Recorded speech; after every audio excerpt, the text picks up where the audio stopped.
right.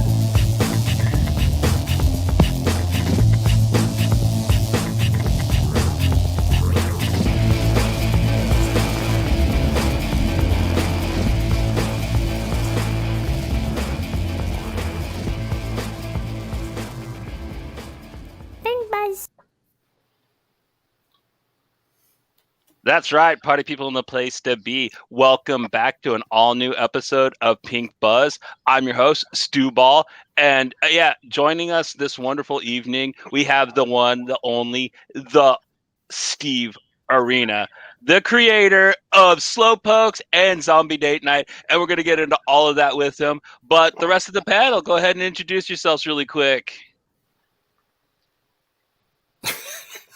Or don't. Well, I guess it's been a while, folks. Hey, everybody. It's Goose, aka 40 Ounce Goose on Twitter, which I think is the only social media I have left. Coming to you live from Texas, and we're here with Steve, ready to have a kick-ass night. Man, you said Texas when we just lost all of our viewers, man. God damn it. It's fair. It is hell. Yeah, well, Joe, I'm here as usual. I'm pretty consistent, coming from Canada, Quebec, and looking forward to getting into the chat with Steve. Yeah, Fulci here as always, and man, I'm just as excited as everybody else to have Steve on, and I know it's going to be a great show. awesome. That's a lot of pressure you're putting on me, but I'll take it. It's going to be great. It's going to be the best episode ever until That's it is. right. Until it isn't, and I'll never do the show again because you guys throw me off. Yeah, he lost viewers for us. What do we do?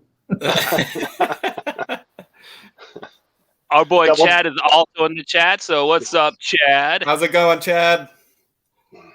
I mean, like skipping right along, we're going to do our check-in first, and I thought it'd be fun if we let Steve start us off. This is basically where we just kind of do a shout-out to like whatever really awesome thing we like either read or watched or checked out in the recent future, and I was wondering if you had anything cool you'd like to shout out for the viewers. I'd say right now I really am enjoying that Sweet Tooth show on Netflix. Horns up for that. That was pretty good. That's the first thing that's come to mind. There's so many good like shows that are coming out that we've just been watching during the pandemic, me and my girlfriend, and it's been crazy. I think I've watched all of Netflix, which is important. But other than that, Sweet Tooth has been good. We started watching 6 Feet Under again, which has been good. Nice. We watched The Good Place, which is always good. She'd never seen it before. And we watched The Leftovers, which I love. The Leftovers on HBO is amazing. Yeah, that's a good show. Rewatching Halt and Catch Fire from AMC. Oh, that's good too. So good. And I feel like not enough people talk about that show. And it's basically like Mad Men with computers, which I always loved. And I love that all the characters and just all the strife that they had to go through, and that it was about like failure and dealing with your failure and moving forward. That's the one Cantwell wrote, right? Like I only know him from his comics. I'm actually gonna have to go back and watch his TV stuff now. But yeah, that big ups. That I think it might be. I'm not 100% sure on that one. Yeah, that's where I became a fan of Mackenzie Davis. Oh. Yeah, Terminator too. I can't believe she was in Terminator. I showed my dad, and he's like, "Really, Steven? That is Terminator?" It was a very. So it just there's been a lot of good stuff. And then last night we just watched Zombieland on Discord, which for Zombie Date Night Thursdays, which has been pretty good. Yeah, that's awesome that you're doing that, doing the little zombie watch parties for the movies. Right. Yeah, that's really cool. You want to plug that really fast for anybody listening? For anybody listening, if you want to come join us for Zombie Date Night Thursdays, every Thursday night at 8:30 Eastern, we're going to be watching a different zombie movie. So I tried using the Teleparty app, but that crapped out because I'm an idiot and I should have not trusted it. But now we're on Discord and everything's running very smoothly. So come on over for Zombie Date Night Thursdays every Thursday. Next week we're going to be watching the Korean zombie film Alive. Nice. Good pick. Hell yeah. Yeah. That'd be good. All right, just zipping through ours really fast so we can get to the important stuff. I read a couple Kickstarters that came. I got my physical copies of Made in Steel and Nightmare Theater. Goose, Oh, he's took his headphones off. Fulci, what's your check-in this week? I've been working a lot this week. I didn't have time to get a whole lot of reading done, but I did rewatch a great little horror film called Dolls by Stuart Gordon the other night. Oh, hell yeah. Yeah. That's always been on my list. I always always remember the art for that, which is like just the creepy-ass doll like this. Like, Yeah. Always a great VHS cover that I remember from back in the, video store era days. But yeah, that's pretty much the only thing I've been up to recently. Goose, what you got on your check-in? Ooh, I just wanted to throw out two things real quick. One, because everybody knows I'm a huge fan of high fantasy, especially Conan. What Jim Zub is doing with Conan right now is absolutely fantastic. I've been waiting these stays on the top of my pile when it comes in. And also, big shout out to Travis Gibb. I just got in his Broke Down in 4 Dead Bodies series through Kickstarter, and it was super, super kick-ass. I went through all 4 issues in one night, and super great story. So check those out if you get the chance. One of my brothers, Scorpio Luna, is up in the chat tonight. Good to see you there, dude. Joey, what's your shout-out? Well, this fat boy came in the shop last week, so I picked that up. Yeah, the Madman Fat Boy. So Very I nice. just started digging into that a little bit, and I've enjoyed it so far. And Pat and I finished up Sweet Tooth. We watched the season finale this week, and we started up Mr. Mercedes, which has been quite the show. Very disturbing. There's a lot of weird, crazy stuff going on in that show. What is that? What's that about? It's based off the Stephen King's novel of the same name, Mr. Mercedes. It's a retired cop that was working a case of a serial killer who is named Mr. Mercedes, and in his retirement, the killer reaches out to him and kind of trying to drag him back into his world. That's So awesome, it's pretty good. It's pretty good. What streaming platform is that on? Or is that on? That's on Amazon. Yeah. Okay, I'll have to check that But out. I think, if I know correctly, in the States, it might be on Peachtree as well. I'm not sure, because I was chatting with some people, and they said it was on Peachtree, so I'm not sure. Okay. Between Canada and US, it's not always on the same platforms, so. Yeah, you guys have it a little bit more lax over there in terms of the TV, which is awesome. But getting into the big news, getting into the important stuff, our buddy Steve has a Kickstarter running right now. It's really exciting. I was going to let him kind of do his elevator pitch, but I do have the trailer ready. Is it okay if I show the trailer here on the stream, Steve? Hell yes, go right ahead. And I just want to give a shout out to my friend Kristen Greco, who created the trailer. It is excellent, and it's definitely done a good job of drawing people in and getting people to the Kickstarter, which has been great.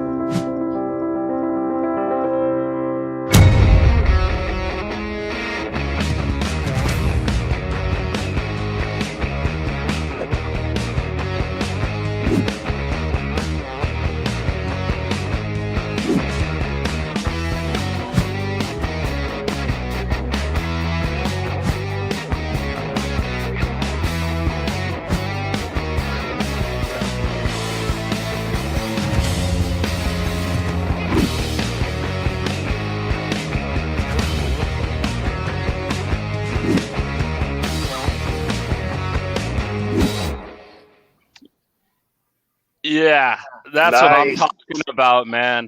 Like, good shit. I had my reminder put just as soon as I knew you had that coming. But when I hopped on and saw that trailer, I was totally mesmerized. But before we kind of get into talking to you about it, you want to give us your little elevator pitch about the book? And it's still going. It's still got weeks and weeks left, and it's funded already, which is amazing. But yeah you want to kind of talk about the idea of the book a bit with our viewers? Absolutely. So Zombie Date Night comes from, I think we've all been there. We've all been on the apps. We've all gone on weird dates or dates that are like, this isn't great. You know what I mean? Like, or maybe it's really good, but just, I wanted to have, what makes a first date even more awkward than it already is, and that's zombies, of course. So that is the elevator pitch for Zombie Date Night. Basically, these two characters who have never met before meet up, and while they're on this awkward date, a zombie invasion happens, and it's like, what happens? Like, what would you do? Like, if the date's going well, would you stick around? Like, or if the date's going bad, do you just bail? So that is basically what I had in mind for Zombie Date Night. And chancleta with nails in it, of course, with the grandmother, which is a homage to my grandmother, who I always had a very good relationship with. And I wish you could have seen this, but it is pretty much my grandma, which is awesome. That's very cool. That's great. Now, are they throwing weapons, or does she smack with them? She's a smacker. Okay. Like most grandmothers. I've met both. I've met smackers and throwers. The throwers have deadly aim around corners. It is incredible. Like, yeah, they got heat-seeking chanclas, man. There ain't no joke about that. I'm hoping that after this comic, that maybe we'll get. We have such weird competitions in America, like the beard growing thing, or like people who roll down hills. Like, why not a chancleta throwing championship? I'm sure we would see grandmas from all over the world just going crazy. Yeah. They do the face slapping fights. I think that would be much easier to watch than somebody getting the shit slapped out of them. I would pay for that. I'd go and see that. I've got somebody I'm going to sponsor. Miss Gabby, big shout out to you. Take place in a cage too, just so you could have the sponsors from like Depends, right? Like you would have that on the mat, and you could have shoe brands, like different chancleta brands as the sponsors. So that's an idea for another day. Are we talking about American Gladiator style? That's the last question, I swear. Might be American Gladiator style would be good. I would even love it if it was like Global Gut style, where like there's like a big grandma like just on top of like a building that people have to like climb up.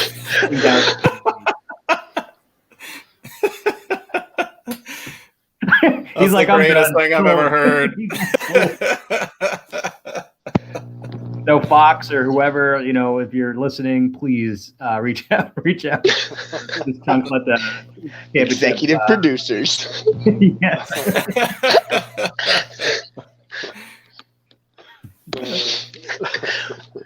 So about the Kickstarter, though, one of my favorite things about it is just how reasonably priced it is. And that was the same thing I loved about the Slowpokes one. Mm-hmm. I mean, like, how do you do it?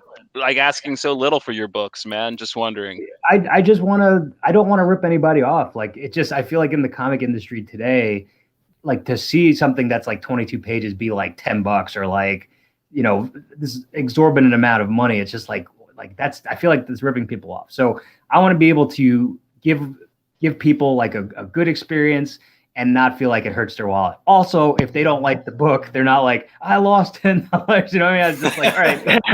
Then get on Twitter and freaking tear you apart, because this is my second comic. I'm still waiting for the person to be like, let's go through your Kickstarter and why it's terrible. Pledge 1. Like, just keep going. But this is 2. But I just wanted to make sure that everybody had a good experience with it. And there's no ads in my comics, so I use media mail, so it's not too bad in the U.S. To ship things out. And also, I just don't want to rip anybody off, and I want people to have a great experience when it comes to reading my comics. So after you fund, like, do you actually make money off of it, like selling them for as little as you do? Just wondering, or so Slowpokes, I did make money, and it kind of balanced itself out because for the people that buy the physical copies, there's a lot of people who buy the digital copy. So and like the T-shirt and some of that. So I'll make my money back on like the T-shirts and the posters and things like that. But any amount of money that I make on these Kickstarters, it's not going to me. It's going to go towards future comic projects. Like I have a day job and I love it and it's great, but like this is for me to create. If you want me to keep creating, just keep giving me money for this Kickstarters and there'll be another project. Oh, you got it, man. I've been keeping $150 with you, dude.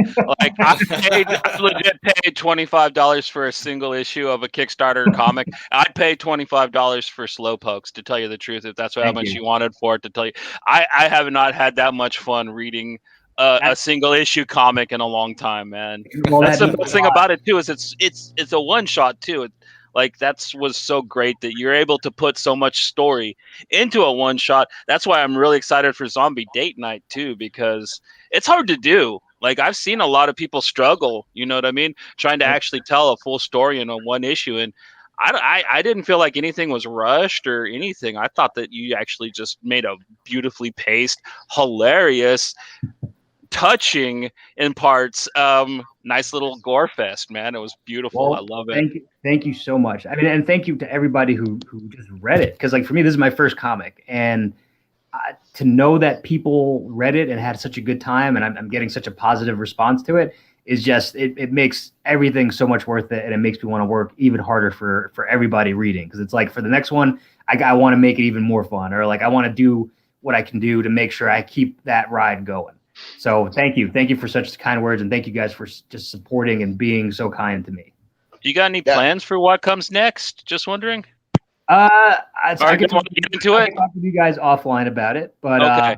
there will be some more stuff this year, and I'm very excited. And I think the best part of my Kickstarters is the element of surprise, because nobody knows. Like I just came out of nowhere, I guess. You know what I mean? Like I never had any experience with comics and everything.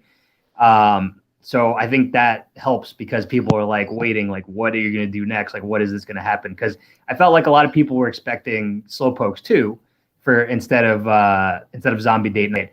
And, you know, I definitely will get back to Slowpokes eventually. Absolutely. But yeah. I want to just make sure that like I can tell different stories and be like, all right, you know, let's try this. And those things will always be there. Because listen, if Zombie Date Night was not good, or it sucked, or if nobody liked it, I'll just be like, all right, well, I'll make another Slowpokes. I'll make it. It's good to have irons in the fire. Yeah, exactly. Yeah, right. I'll be like, oh, you guys are mad at me? Don't worry, there's another Slowpokes coming. Or like I'll just do like weird animal horror. I was like, oh shit, let's go giraffes, long necks. They're vicious. They're incredibly vicious. I would read an evil giraffe comic, man. Definitely. I would too, and you know, maybe I'll have to do that as a joke, but like I don't know. I feel like sloths is what I got to stick to at the moment for that, because I feel like they'll be like, oh man, he's getting worse. For me, it was just an eye-catching thing, man. I remember I was scrolling through my Kickstarter, and I just see the cute little sloth, man, making the adorable sloth face, holding a human head, and I'm like, yep, I'm getting this. And then like I saw the prize, and I'm like, how can I not get this? Hell yeah. And then I went and told everybody I knew to check it out, and yes. Yeah, Goose got on it, man. One of the best things is that cover. Like Juan Romero did a great job with the cover. Also, that's my head. Because I was like, you know what? If this fails, or if this doesn't do well, okay, at least I'll be able to say like, all right, I drew myself into the cover. Obviously, it's me when I was in high school, because to go with the high school theme of Slowpokes. But I wanted to make sure, I was like, oh, that'd be a fun Easter egg for people to be like, oh, that's his head. That's funny. It's a neat way to write yourself into your own comic. That's for sure. Yeah. And like, you know, I didn't know if it was going to do well. Like I just wanted to create something different and put it out and see what happened. I mean, I was just expecting, you know, friends to get it, or just like a few select people. But it's done well, and it's basically funded. It helped fund this. This is why this time around, Zombie Date Night will be 32 pages, just so I can get a little bit more story in, and you know, not have to rush. Because with Slowpokes, it was 20 pages, and I think I paced it right, but like that's all I could afford at the time. So I was like, all right, let's go for 20, and we'll see if it does well, I'll do more. If not, no problem. It's not that big of a deal.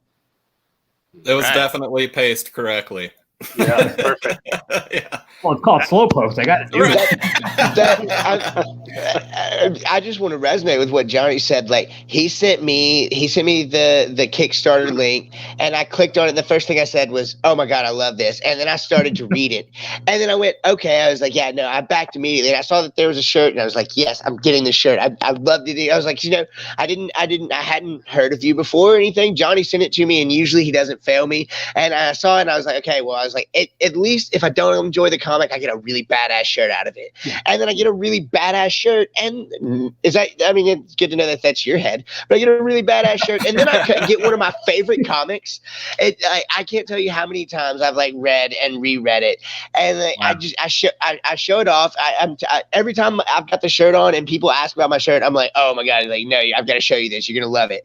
And it's great. It's one of the highlights of 2020 for sure.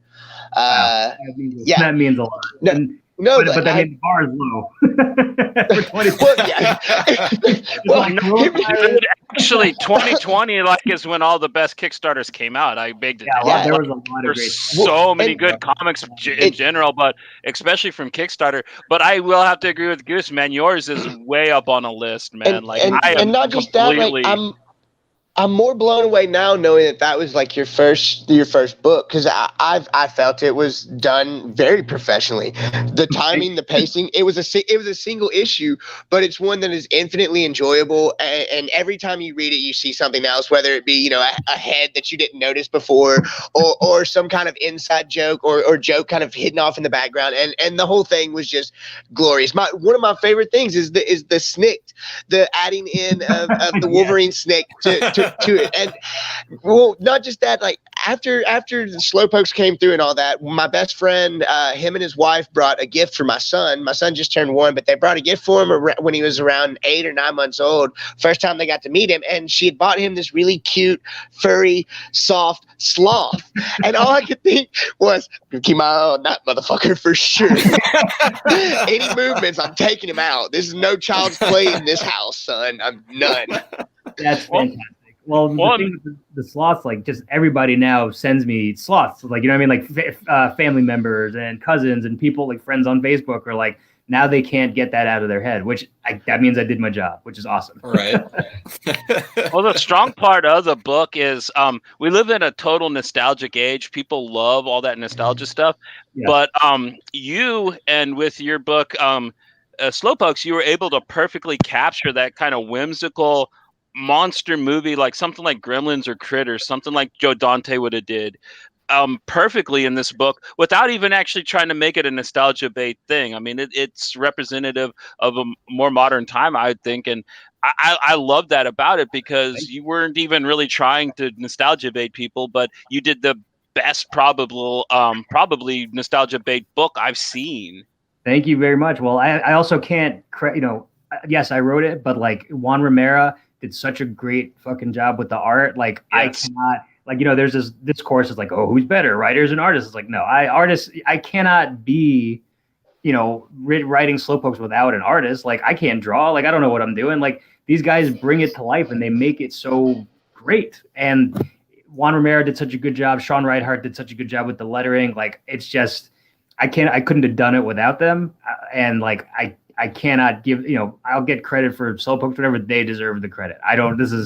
This is all, like, it's a team effort. Like, everybody worked their asses off for me, and I can't appreciate that enough.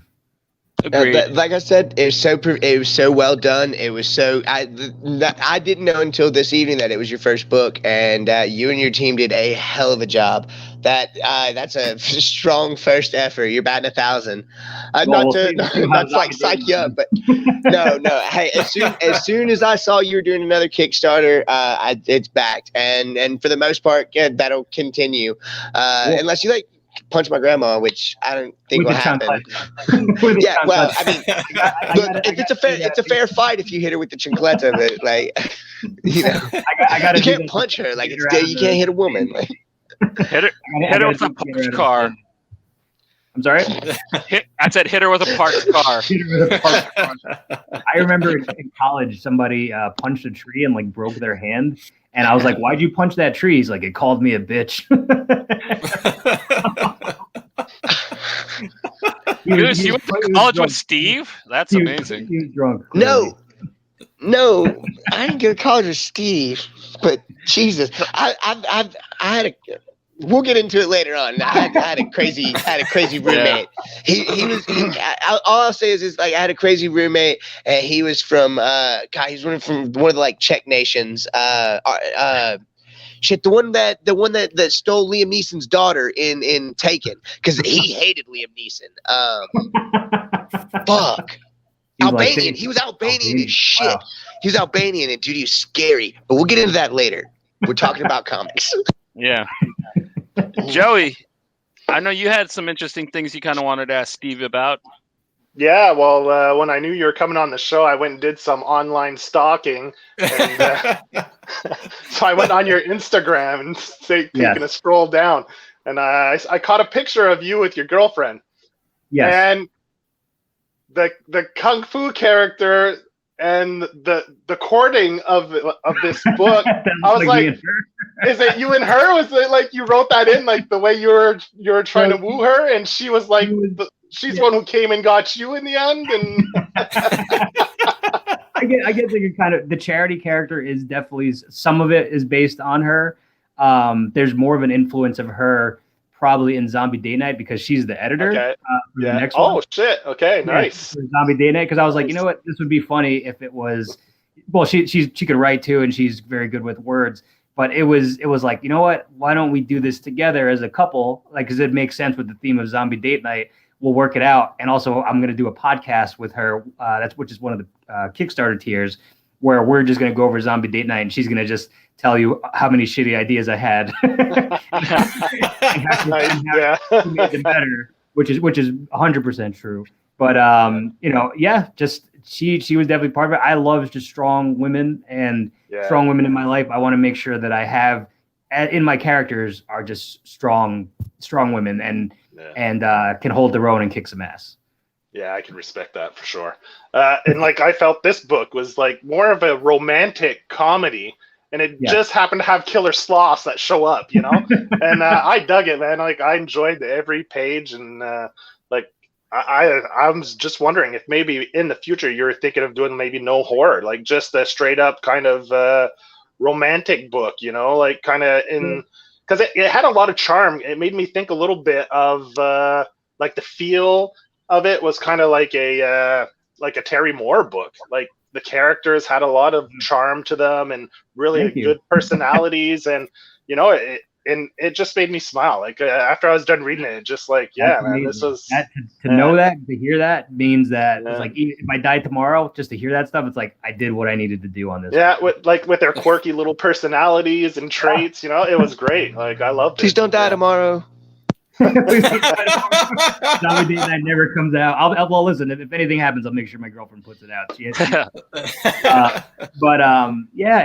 With characters, I just want to make memorable things. So like if you're building your characters, I definitely draw from people that I know. So like Karate Carlos, you'll be very excited to know, was a real person, and Hurricane was a real person. Of course, the characters.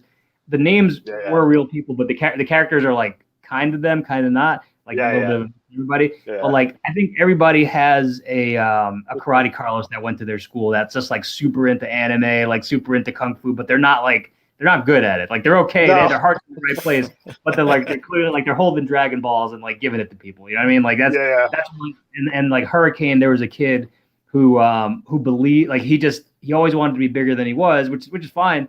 But he tried to call himself the Hurricane. Like, and everybody was like, no, you can't give yourself a fucking nickname. You're not the Rock. Like, you know what I mean? Like, clearly.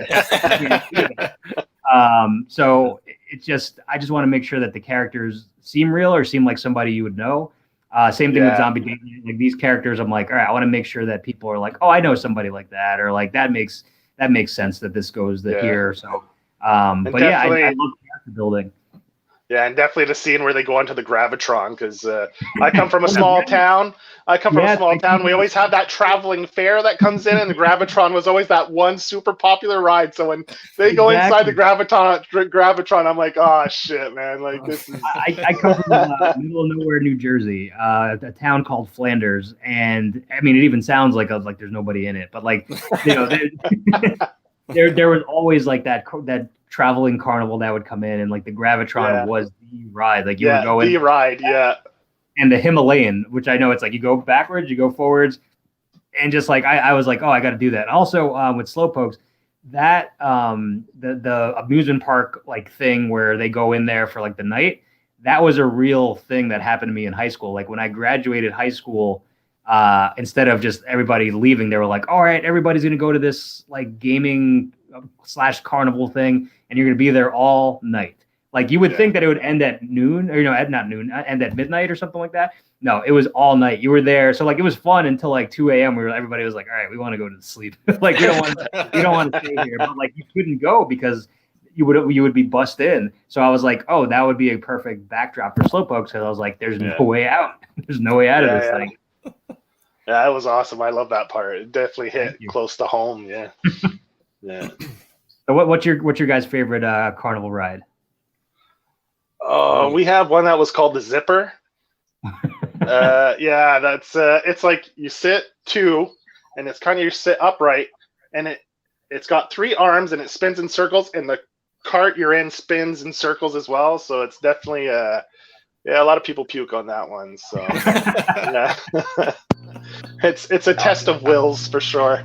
I like the teacups. I'm a big teacup guy. Well, I think mine's actually a cross between Joe's and Johnny's. There's a ride, I cannot remember for the life of me what the name of it was, but basically you sit in a cart across from somebody, and it has like the teacup style wheel, except for it's also spinning. So like you can spin in the opposite direction of what's spinning. Now I got on it with my buddy who is a college football player, and we've been drinking. It was me and him, his girlfriend, and my girlfriend. We're spinning and spinning and spinning. I'm asking him like, Joe, stop. I'm going to puke everywhere. He's like, no, let's keep going. And he is spinning the shit out of me. He was an offensive lineman. He's a 6'5", just monster of a man. And he's spinning me in the opposite direction as it's spinning.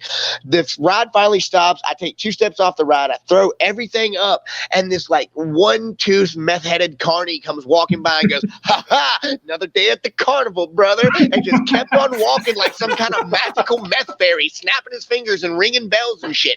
He disappeared into the maze, and I never saw him again. It was incredible. That's my favorite ride. Yeah, we had that one too. I'm gonna be sitting in Johnny's lap on the teacups. I'm a big pussy when it comes to heights, so I try to stay away from all that shit. It all started like I went to Six Flags, and like I remember I was a kid and I was going on the rides to kind of like get myself ready for like the bigger rides. So I went on Rolling Thunder, and I'm with my dad, and I'm like, all right, I think I could do it. So I'm going up. It's like, I get to the top, and I'm like, Dad, I'm not ready for this. You got to stop the ride. Too late, brother. Now, Steve, you said you grew up in New Jersey, yeah? Yes, I did. Which Six? Because I don't know if there's a couple of them, but I've been to the Six Flags in New Jersey, the one that has the King to Caw. Is that the same Six Flags that you went to? Yeah, so that's in I think the Trenton area, which is like an hour or 2 hours from here. Okay. All of my family from that area is from like the Cherry Hill, Riverside, like Marlton area, and I used to go and spend. I'm from like northern New Jersey, like Morris County. Yeah. So, but some days we would go down to. It would just be a big deal. We'd go down to the Six Flags. But my favorite are the water rides too. I remember they. So again, I don't like heights. So, we're looking at the pamphlet, and they're like, "Oh, we're gonna jump off this cliff where Action Park used to be." You know that documentary with like the terrible. Yeah. This was like afterward. Now it's Mountain Creek. So I went to Mountain Creek, and I jumped, and I was like, "Okay, I think I can do it." And I looked, and I'm like, "That is way too high." I was like, "No, I'm not doing that." And my friends are like, "Oh, just take the slide." I'm like, "All right, there's a slide. I can do that." What I didn't realize that it was for people who are uncomfortable jumping. It was like a little bit slide. It's not a lot of slide. It's just like it's a little bit, and then the rest of it is the drop. So like I'm on this thing, and I'm like, all right, this is gonna. Oh my god! And they said I flapped my wings. That's how like nervous I was. Like in a cartoon. I hope you get to work that into one of your books. I'd love to see that scene. I might have to do one. Yeah, that's awesome. Were there any old horror films that influenced either Slowpokes or Zombie Date Night? So I mean, Zombie Date Night definitely like Zombieland, Dawn of the Dead. I mean, it takes place in a mall, so that's my that's my little nod to both one, Mallrats, because this is my second comic, and two, Dawn of the Dead, because it was in the mall. So right. I was like, all right, this makes sense. It's called the Super Stellar Mall, which is shout out to I'm a copywriter in my day job, and my proofreader is awesome, and she always uses the word stellar. So I'm like, all right, let's call it the Stellar Star. Everything I do, I try to do reference to something else. Even it just friends or just messing around, and because just like things come from other things. So like I want to make sure, but with Zombie Date Night, definitely like Shaun of the Dead, Zombieland, Dawn of the Dead.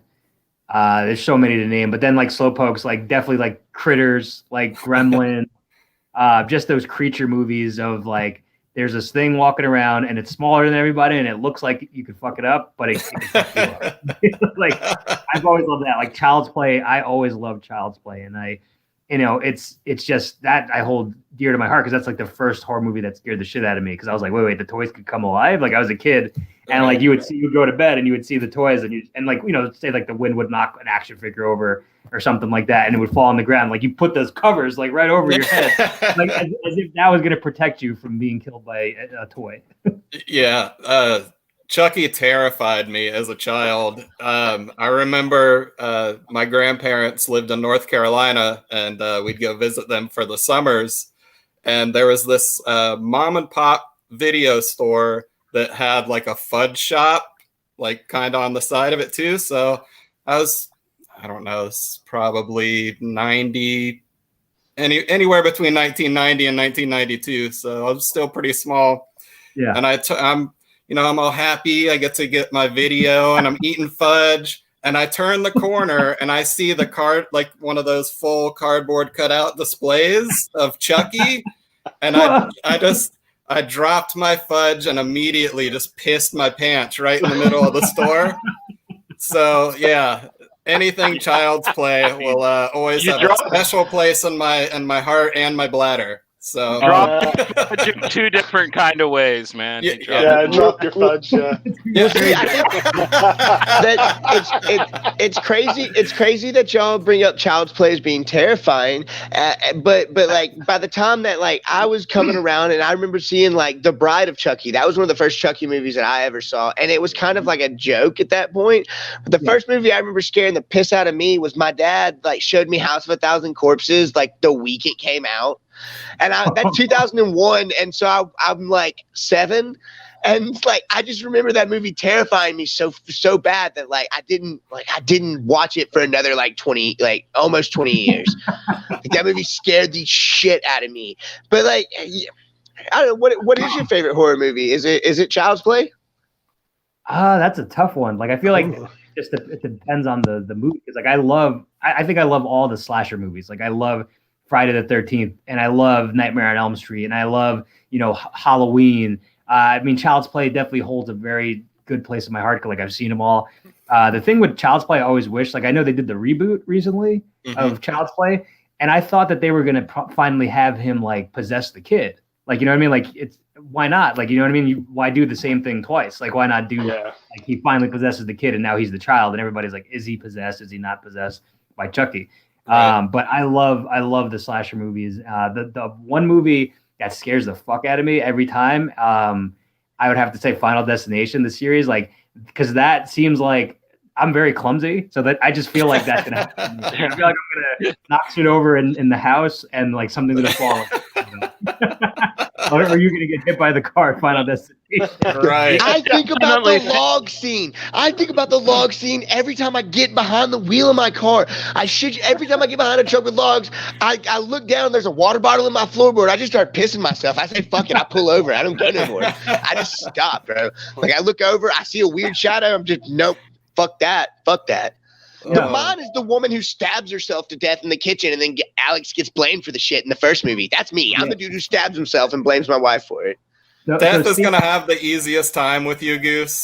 Fuck off, Fulci. Death has been trying to kill you for years, and they just can't do it. Which would be get a great into my dad later movie too. It's just like damn, I can't kill this guy. Like I've tried everything. He keeps getting away with it. He needs a log truck though with you, Goose, man. You run into parked cars, kid. Well, no, I like Steve's idea. We could have a reverse serial killer thing where, like, instead of the serial killer being invulnerable to all attacks, like a Michael Myers or Jason type, have his pride girl be that. So like he's trying to stab her and like he gets her like 10 times and he's just like, all right, it's done. Throws the knife away, walks off. He's like, I got away with it. And then the next week she shows up on some I spit on your grave shit, and he's just like, what the fuck? It'd be incredible. That's what I want to see. Good. Yeah. I would call that like the final girl or something like that. Like just. Yeah, and she's got to look like young Jamie Lee Curtis for sure. There you go.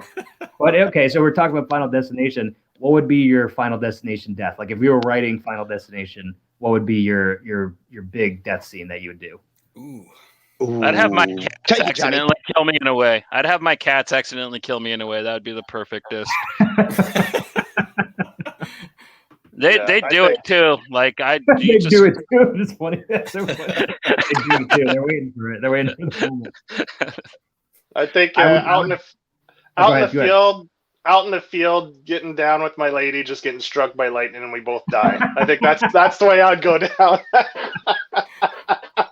How often are you fucking in fields? Man, he's looking for the joke book. He's looking for the joke book. On a nice night, man. I mean, the nice breeze, If you fuck her, she will come. No. Oh my God, Jesus Christ, I love it. Come on, feel the dreams. Like it's right there. Like yes, it's vulgar. I'm sorry, but like it's right. That was beautiful. Yeah. Funky, what is yours? What's yours? Oh man. I don't even know. The music. He gets taken out by a vinyl record. Ever. Yeah, he's taken out by a vinyl. But it's not a good vinyl. It is straight up like Shaq's single of Biological Didn't Bother from 1992 that I once found at a garage sale that I bought for 25 cents. It's incredible. If that's what kills you, bro, good luck. That's very rare find. It's not expensive. It's not expensive, but you can have that. That's pre-Shazam, bro. That's pre-Shazam. Kazam, whatever it was. Phil is my father because my biological didn't bother. That's terrifying. That's actually scarier than anything else we've talked about tonight there, Goose. Like you're bringing up like real disturbing, terrifying shit now. I live in Texas. Okay, here's Steve, before I get into my death, let me just break it down. I live in a place that is almost it's closer to Louisiana. It's closer to Louisiana than it is to like anything that's normal like civilization in Texas. And I have this theory that because Louisiana is the butthole of America, that makes Texas the genital area, which means I grew up in the taint of America. And so you get some awful shit out there, like a pristine copy of Shaq's Biological Didn't Bother at a garage sale from somebody that you wouldn't think would have it. But not the point. The whole point is if it's my death, it's going to be the most ridiculous shit because I've been trying to plan and not die, but it would be the shit that I just never saw coming. So I'm dodging the log truck, I'm taking the water bottle, I'm getting out from under my brake pedal and stuff like that. And then I step out of my car to like make sure everything's okay. And I just like slip and fall and crack my neck on the side of the road. But nobody wants to stop because I look like I do, and they go, "Nah, he's fucked up," and they just keep on going. And so I just rot on the side of the road for 1,000 years, and that's my death. And they don't even film it. Like I'm a background character who dies in Final Fantasy. Final Fantasy. Final Fantasy. Right? When do we get that crossover? That is a good Sephiroth and like it's called the Final Fantasy, but there's 15. There's 15. Or Chocobo would kill you, I guess. But mine, if I was writing Final Destination, I don't know why they haven't done a hibachi death. Like people are at hibachi, somebody slips and falls on the grill. Like why not? Because I would love that. Just like, oh my God, she's stuck on the grill. Like what are we gonna do? Yeah, that could be like, oh man, and like it. I could so picture it right now. There's so many possibilities with that. It's crazy. Yeah, I want to see a Saki flamethrower for sure. Yes, yeah, with the volcano. I've always had this idea. I want to do possibly. It's just an idea I've had. Like I want to do a food related Kickstarter eventually. Like just like maybe stories relating to food. Because I always had an idea where like there's a hibachi chef. and he's trying to come up with like the fourth trick because like there's only like 3 or 4 tricks in hibachi, like the egg spin, like the lava. Like I want somebody that could be like, we could do it, we could change the game, we could do something different. And everybody's like, no, you're not changing the game. You got to do it old school. like the ultimate ninja move. I got you. Like the 7 steps towards the sun type thing. Yeah. Please, for the love of God, if you do that, just let me do a small short story on how to become the perfect sushi chef.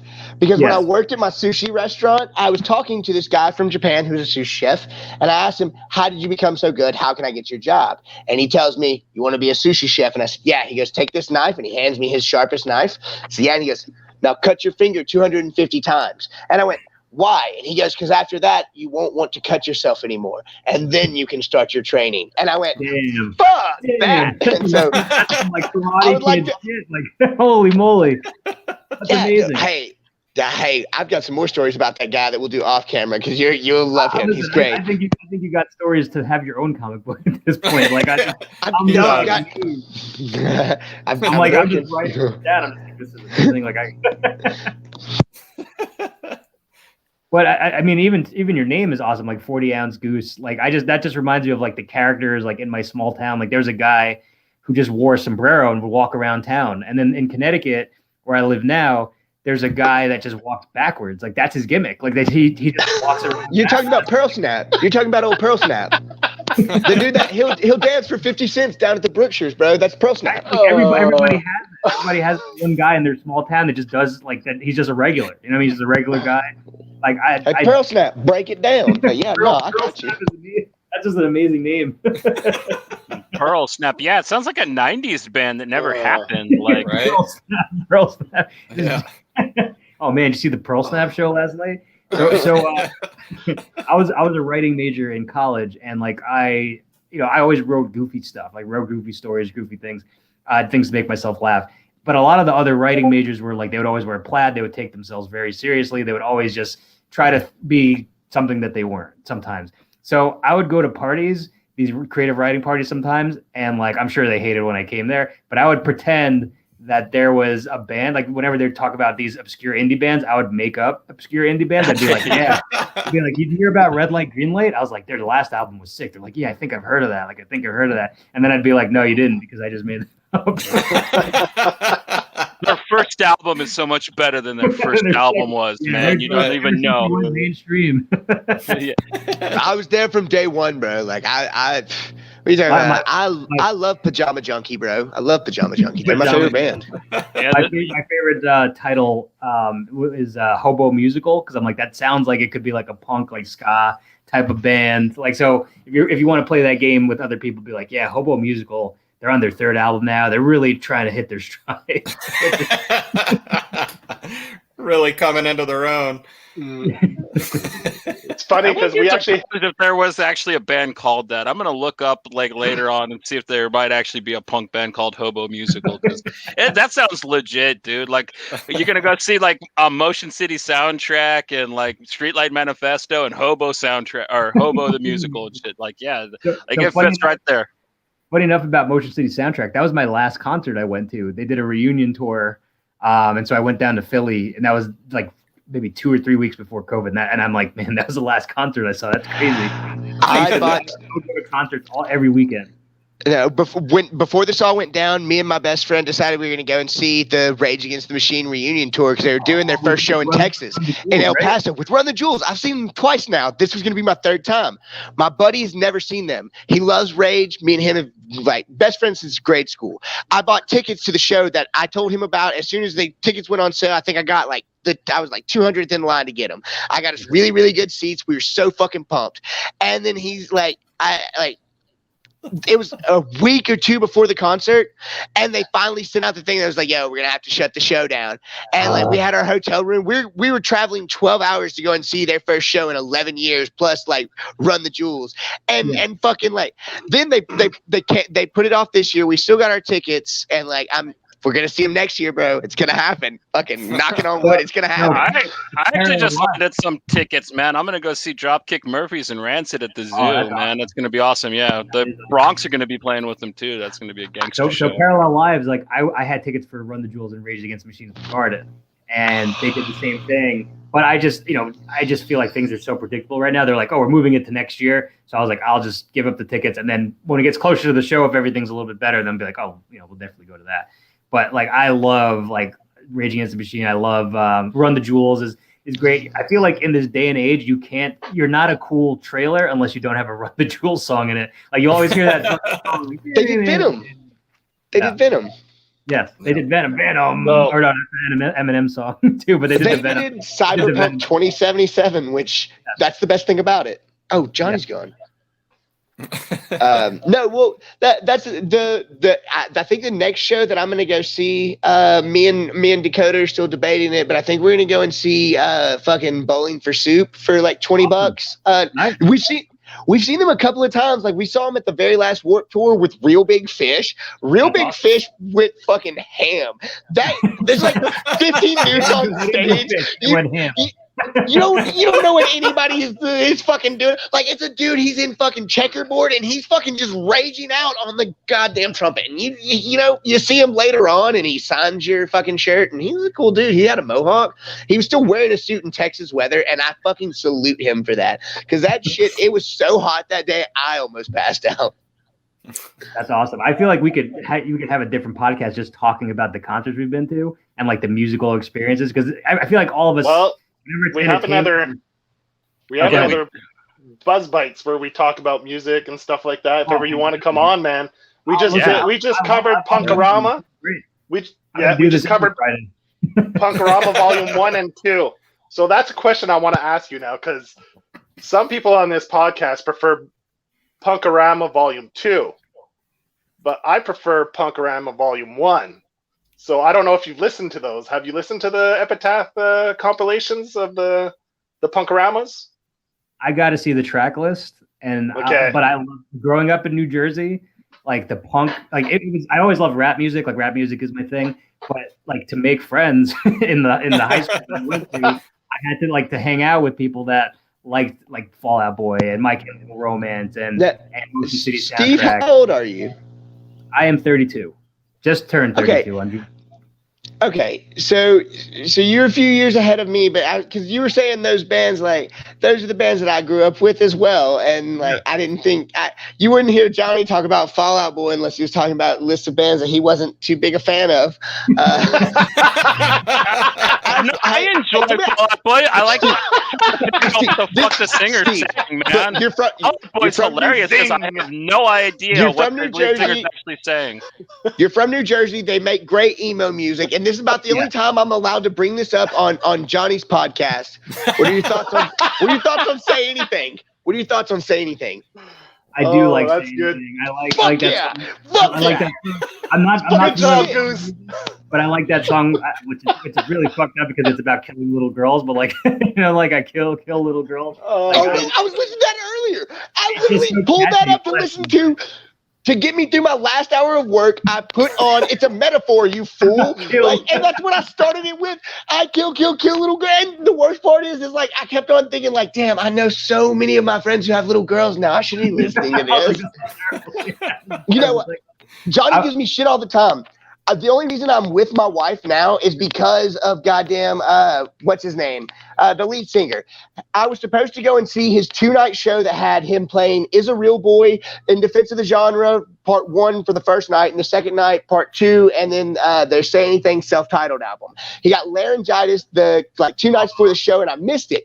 And so those nights, I went back to East Texas to meet up with this girl I used to date in high school, and that was the first time we hung out, and now we're married and have a kid. And so, thank you. Thank you. Johnny hasn't said anything because he is just like blocking me on every social media. He's like calling everybody up. He's like, I need a replacement. Fuck this dude. So anyways, let's move on. What else music do you like? I'm so sorry. I had to do it. Listen, I just feel like when people argue about music and stuff like that, it's like, yeah, you're going to like what you're going to like. You're not going to like what you're going to like. And that's okay. Like there's nothing wrong with that. But because for me, I told myself the Soulja Boy of comics because Soulja Boy is amazing. I grew up in a town 45 minutes from where he grew up. So like, really? Yeah, Shreveport, Louisiana, baby. Soldier Boy, tell them. That's the same town that Jared Leto's from, if that tells you anything at all. That's a great balance too. But I just think, I mean, obviously Soldier Boy's not #1 of all time. I really like Tyler the Creator just came out with a new album. Tyler the Creator, one of his interviews actually got me to doing the comic, because he was there's a podcast that just kind of deciphers lyrics, and it tells you like where those lyrics came from, what the references are, and it's amazing. And he did an interview that said like, you can do it too, and that stuck with me so much. And I was just like, you know what? I can do it too. Let's give it a shot. Let's try to do this. That's why You're I try a unicorn, bro. That's awesome, man. You're a unicorn, bro. Because I want everybody to pursue what they want to pursue, because it's worth it. It's so worth it. Even if it fails, like if Slowpokes failed, no problem. At least I could be like, hey, I put this thing out. We're gonna learn from this. I'm gonna do another one. So yeah, for sure. You know, I just like positive things, like anything that's positive. But I mean, I will say on the emo side of things, during my angsty days, that definitely came into play. The My Chemical Romance, everything like that. Well, My Chemical Romance is from New Jersey, aren't they? They are from New Jersey, and I'm stoked because Kevin Smith said that Clerks 3 that he wants to get Gerard Way to score it, and I'm like, that would be amazing, from Jersey to Jersey to Jersey. Right. So we'll see. That is, maybe that's too Jersey for people, but we'll No. I love it. You never go full Jersey. Yeah, You do. Saves the Day's another great New Jersey emo band. That I absolutely love. I'm aware of them. I haven't really done a deep dive on them, I don't think. But if you haven't, don't listen to too much, but check out their Through Being Cool album from 1999. It is one of my all-time favorites. If you are like a mad 16-year-old in a small town, it still resonates to this day. And the lead singer's name is Chris, and so when he yells at himself in his songs, and he's like, Chris, I'm like, yeah, me. I can yell at myself in this song too. I love you, Steve. I knew I loved you, but now I love you even more. Let's keep going. I love this. I always loved concerts, because like nearby in Connecticut, like you could just take the train to the Garden. It's only like 40 minutes, or to the local smaller shows, which are only like $20. So you'd be able to see comedy, maybe see all that stuff. I saw the Wu-Tang Clan. They reunited Terminal. I think Terminal 5 they did. But I made the mistake, because like rappers are always late to their shows, always. So and there's 8 or 9 of the Wu-Tang Clan, and I'm like, shit. Like imagine being the early person in the Wu-Tang Clan. Like imagine Method Man. He's just like, where are these guys? God damn it! Like like we were waiting there until like 11 o'clock, and they killed it. Like they had such a good show, because Wu-Tang is for the children. That's right. Dude, I haven't got to see Wu-Tang yet, and Raekwon and Chef and Ghostface Killer Raekwon is on the chef. Yeah, right. sorry. Wait, it's Raekwon, Ghostface Killer, and oh god, who else is? GZA. They're going on tour, and like the saddest part is the closest one's gonna be 16 hours away from me, because even they know not to come to Texas, and I'm just like, god damn, it's so awful here.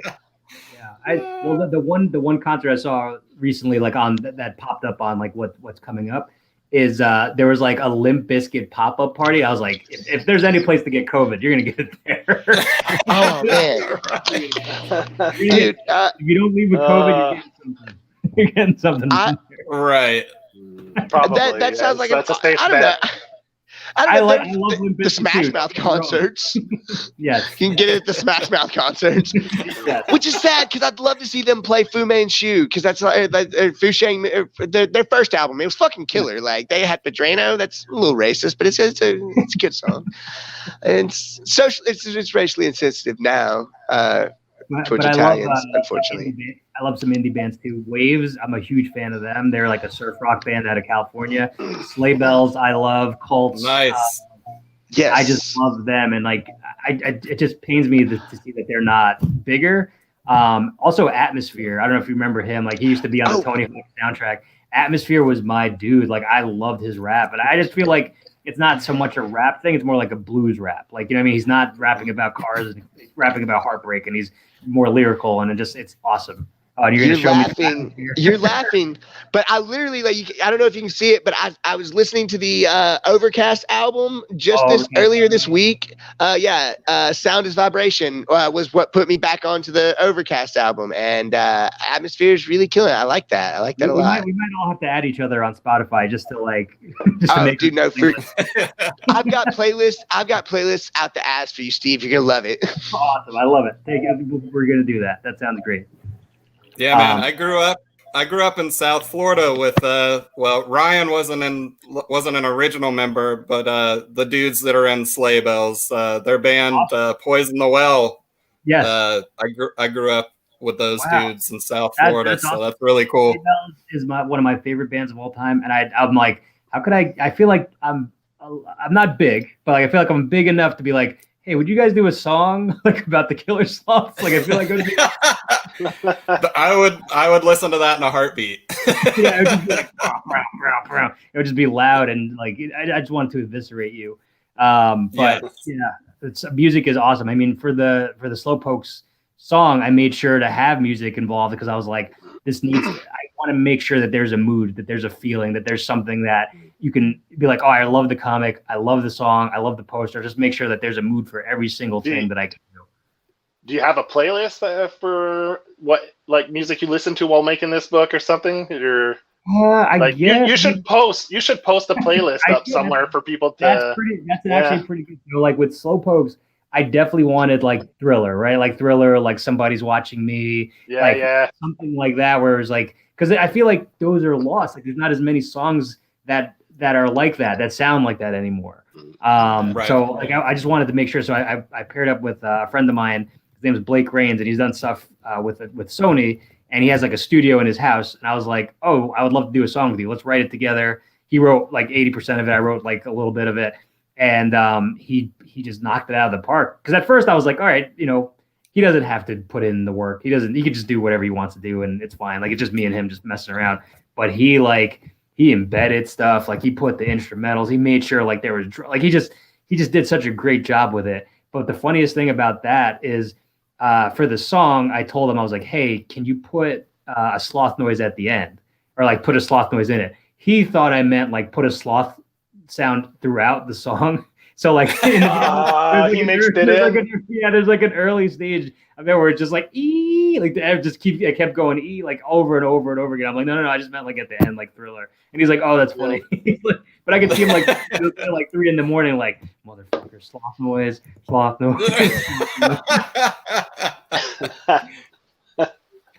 That's cool. So how did you come up with what is my favorite scene from Slowpokes? The roller coaster decapitations. I have to know more.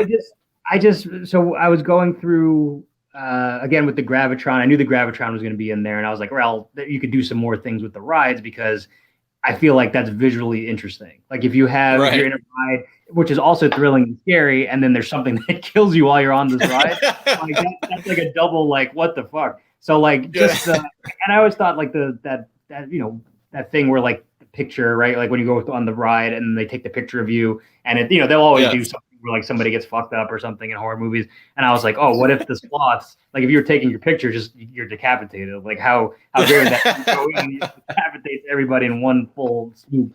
And that's where that came from. But just my experiences on rides and makeshift rides in New Jersey, and the weird stories you hear, I just remember there was a story, I don't know if it was Six Flags or Disney or something like that, but somebody got their feet cut off on the ride because the way it jammed down, they cut off their feet. And I was like, man, this guy's never going to get on the rides ever again because he's not tall.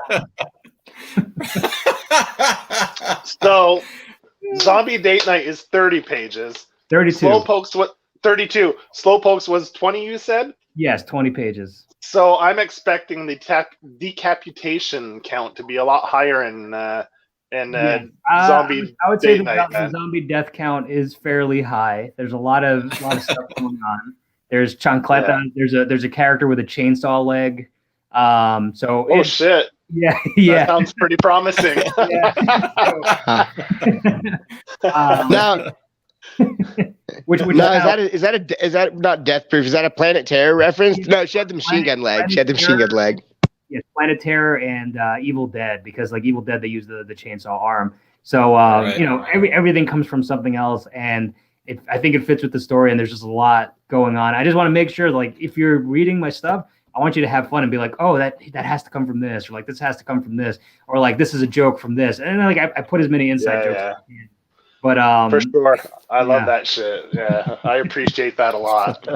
No, the pop culture references, they hit you not only with a dose of nostalgia, but if they're done right, like I feel like they were in Slowpoke, especially like I said with the snick, for the claws, because not a lot of people will get that. Like I have a shirt that says snicks, and people all the time they're like, "What is that?" And like, that's the noise that Wolverine's claws makes. What are you talking about? Nickelodeon shows like Snick. Oh God, yeah, no, stuff like that. So to see it in like, when you catch those little references and those little jokes, and they're done well, and they were all throughout Slowpokes. The whole comic was great, and so when it's done well like that, I feel like it just adds another element to it that I enjoy.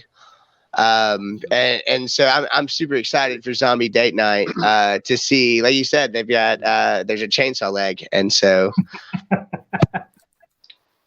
Yeah. I mean, so, listen, this is what brings people together. This comic is all about love and those first experiences. And like, I just wanted to make sure that it was a story where it's like, yes, there are zombies in it, but it's about like first just going out there and putting yourself out there and what could happen. Because like, zombies aren't going to, hopefully not, or not going to attack us while we're on a date or anything like that. But like, if you were, like, it's still the same amount of fear, like it's still the same amount of scare level. And I always thought that was I'm going to be an idiot, integral to the story. I almost mispronounced that, and I always look like a fucking moron. Well, one of my favorites growing up was the original Night of the Living Dead, which had like this really kind of cute punk rock romance in it. So I thought like that's kind of a thing that's been missing from a lot of zombie films since then. And as soon as I saw yours, I was just like, hell yeah, dude. Awesome. Like I can't wait to see what you do. Yeah, I have some fucking crazy stuff planned for this year, so I'm very excited. And also I want to keep coming on the show, so I'm like, all right, I'm gonna make crazy shit for them to see if they like it, and we'll go from there.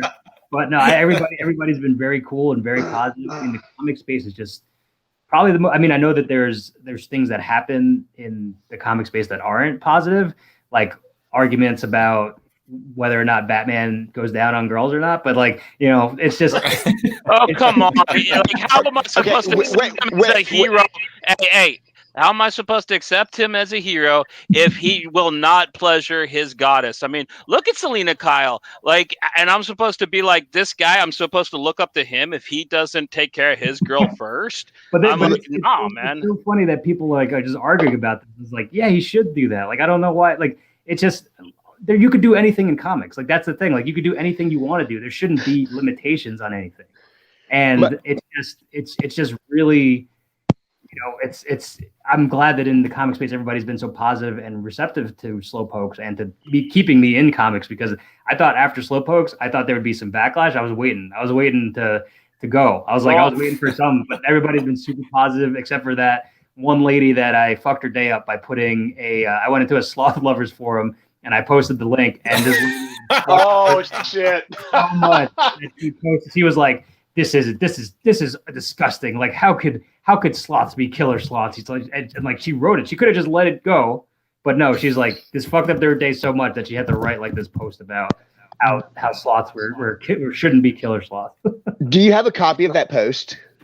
I was just about to ask. I want to link to that. I think it's on the Slowpokes Instagram somewhere.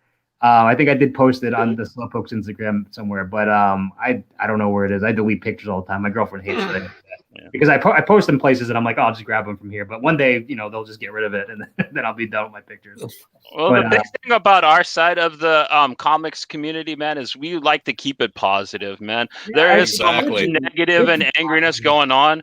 Like, we like to just joke around and talk about what we like and prop up people we think that are doing new and exciting stuff. And Dog, you're on the top of that list. There's a couple other characters. And I'll prop you guys up too, because I do these podcasts, and like this one has been one of the most fun podcasts I've been part of. and it's been awesome. Like, it's just been such a great experience because the first time around, nobody knew anything about me. So like, they were asking me questions about like my background and stuff like that, of course. But now that there's something out there, it's like, this is what he's all about. And like, that to me is very cool now that people are like, oh, I read this and I got this from it. What do you think about it?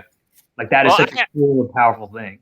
I actually feel a little bad because you did ask me to come on my channel when Slowpokes was coming out, and I didn't do live.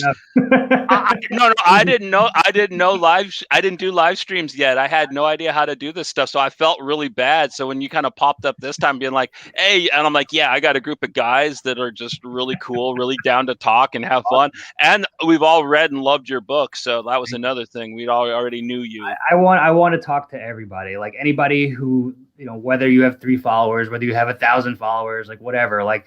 If you're positive and you're fun and you want to just talk about comics and how what led you to comics, like I could talk all day about that because that's what it should be. Like, this is a fun space. Like for me, like I have a day job. I love my day job, but like this is a place where I can go and have fun and just do whatever I want and like find people who have the same sensibility and just like, practice my writing skills. I hope I get better with each one. That's the goal. No, Nice. Steve, you brought up something very important, like what led us to comics. I think we could all get into that, but I think we'd all like to know what led you to comics. I just think it just was something you've never seen before. Like, you'll see these superheroes that are larger than life, that are jumping around and they have abilities and just the art is crazy. Like, of course it's going to lead it. I mean, the gateway was, of course, like I think like the Spider-Man cartoon. And like the Batman cartoon, which I got the set, which is amazing. Like the Batman event, the New Adventures of Batman and Robin. Like I got the set of that. But I remember I was in the hospital, like I got sick with something, and my parents didn't know what to do. My dad just got me a stack of comics, and that might not be the first time, but I think that is just my first experience with comics, and just going through this is like, wow, this is amazing. And I actually wanted to pursue being a comic artist like as a kid, but like I can't draw. I cannot draw. Do you remember anyone in particular that like really caught your attention in that first stack that you might be able to name for us? Spider-Man 2099, which I used to call it 2099. I'm an idiot, but like Spider-Man 2099, I think is the first issue where like he's flying, he's going through the city. That I remember. I remember it was like Spider-Man versus Batman. I was like, wait, you can do that? Like that?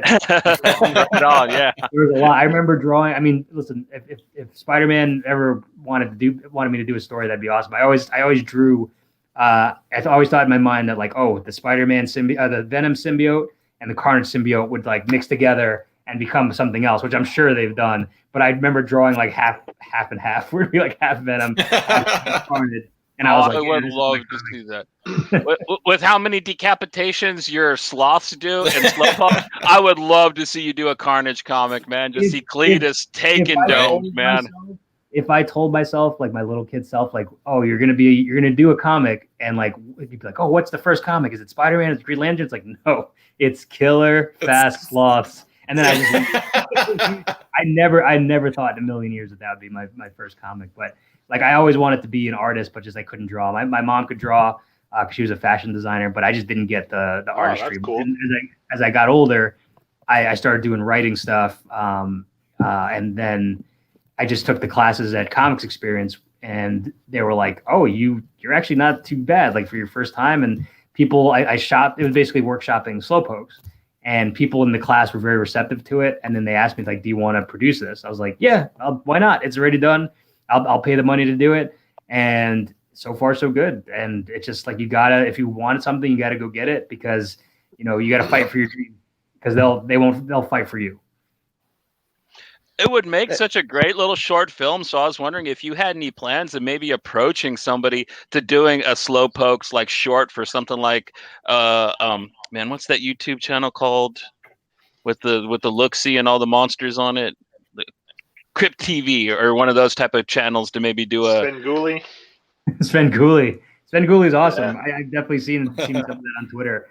But I would love, and I'm the only one maybe, I would love if there was a Slowpokes movie at some point, because hell yeah, it would be like, I feel like that has the possibility to just be ridiculous, and just to see like Karate Carlos and the slots, and like you could put it into a like 90-minute format. Like it would just be a love letter to all the horror movies from when I was a kid.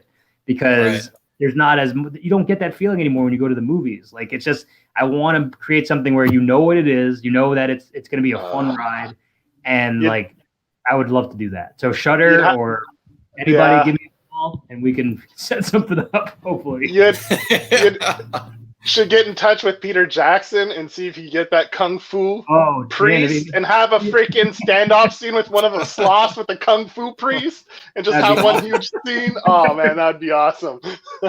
Sloth versus critters. I would love it, but I want to make sure that it's done correctly and it's done right and it's fun. Yeah. Like at the end of the day, the best part about all this stuff is like I own all my stuff. So like if anybody is interested in making something, I'm not going to be like, oh, give me $1 million, I'll just do that. It's like, no. We're going to do this correct. We're going to do this the right way, and we're going to figure it out. Because I just feel like so many people want to do that. Like, oh, I want the Marvel film or whatever. It's like, no, if somebody's going to make it, it's going to be somebody who gets it, somebody who loves it, somebody who wants to have fun with it.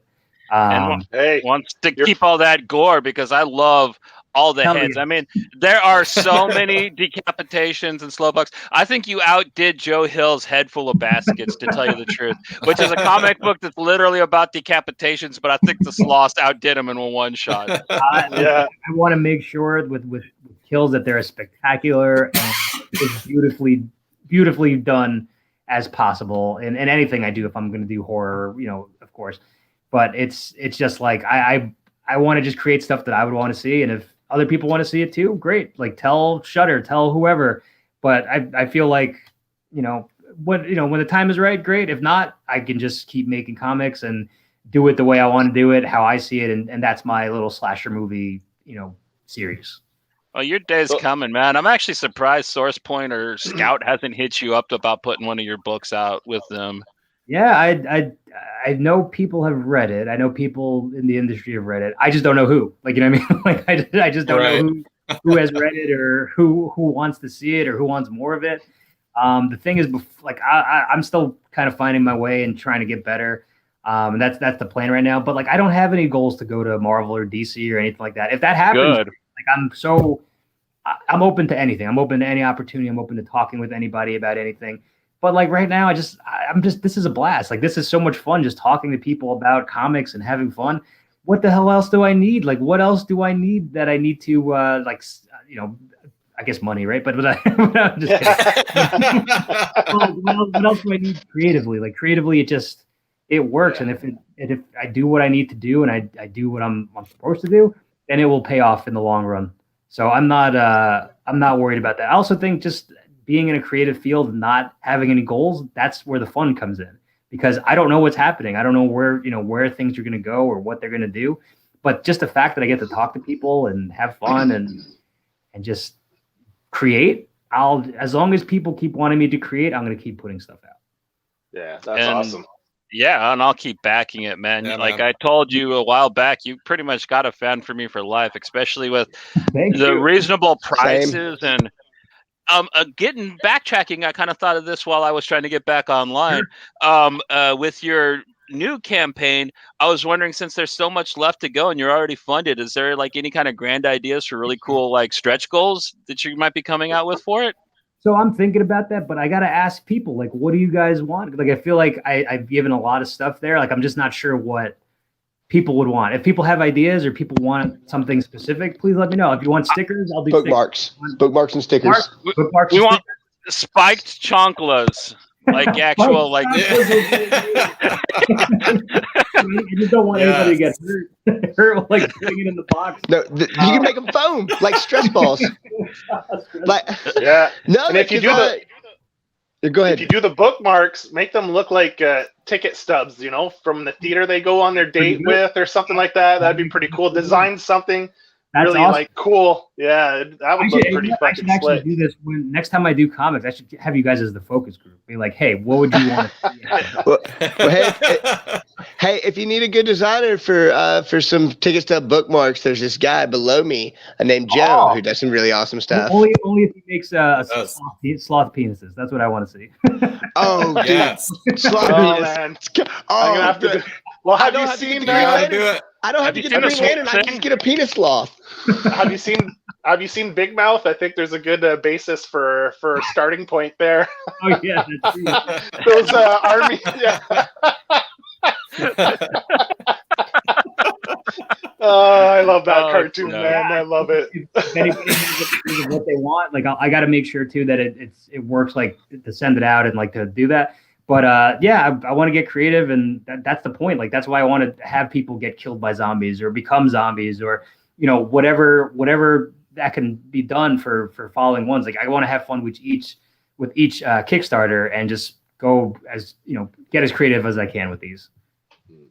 Within reason, because we know you're not like, you don't have unlimited budget too, so you got to get creative to do something cool, and that's different from other people because everyone does stickers and stuff like that. So you got to put a little spin on it. And, I did. So it stands out and it really kicks ass. Yeah, it does. I also think too, like we'll see what people say about this one. At least with establishing characters, then for the second one, if people want to come back, it's like, all right, at least they'll understand. Because like if people read this and they're like ticket stub bookmarks are cool, and I feel like people understand. But if they don't read the comic and they don't know what that is, they're gonna be like, oh, a bookmark. Like, oh, what do I need? I need to figure out what else. So maybe something with zombies, but definitely maybe stickers, bookmarks is definitely a good thing. It's just I got to think about it and just ask what people want. I also have the 5-page story that I put into Slowpokes, the physical edition. Maybe I can do that. Yeah, whatever. I also thought about doing like a date night with me, but I don't know how much. I don't know if people want that. This is the date night. This is technically the date night that we're on. But yeah, I just got to figure it out and think about it. Now, speaking of date nights, since your new comic is focused around dates, and you said everybody's had a bad date. What is your worst first date, Steve? I'd like to know. My worst first date, there was a girl that I went out with. I had been in a slump where like I hadn't been on a date in a while. So like I went out, I just was like, all right, I'll go on a date. Why not? Let's see what happens. And I just was like, am I into this? Am I not into this? Like, and like when you're not into something, you'll find stuff that's wrong, which is bad. Like, I just looking back and being a young idiot, like you just look at things that you just like, oh, I don't want. She ordered pickle chips on the date, and I was like, that's it, done. And I was like, looking back on it, like I'm such an idiot just for like thinking that stuff like that. But like when you're young and stupid, like it's like you do stupid things. But one experience, like I went out with this girl who believed mermaids were real, and she was a DJ, and she was upset because like she hadn't made it yet, and I was like, I was trying to console her and be like, hey, like it's okay, like we just got to get out there, and if you want to be a singer or DJ, do your thing.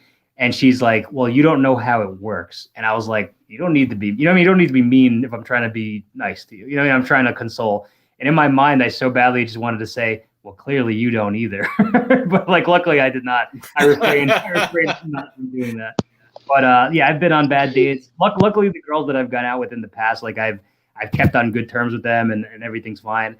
There was a girl I went out with for a little bit where it ended because I elbowed her in the face by accident. There was something like she'd been abused or something like that, or like she had an experience that like triggered something for her, and it just like it was bad. It was like a bad situation. Now we're good, we're fine, and we just kind of laugh about it now. But it just like I've had all these stories of just like weirdness and like, oh, does she like me? Does she not like me? That I'm very lucky that I was able to find my girlfriend now.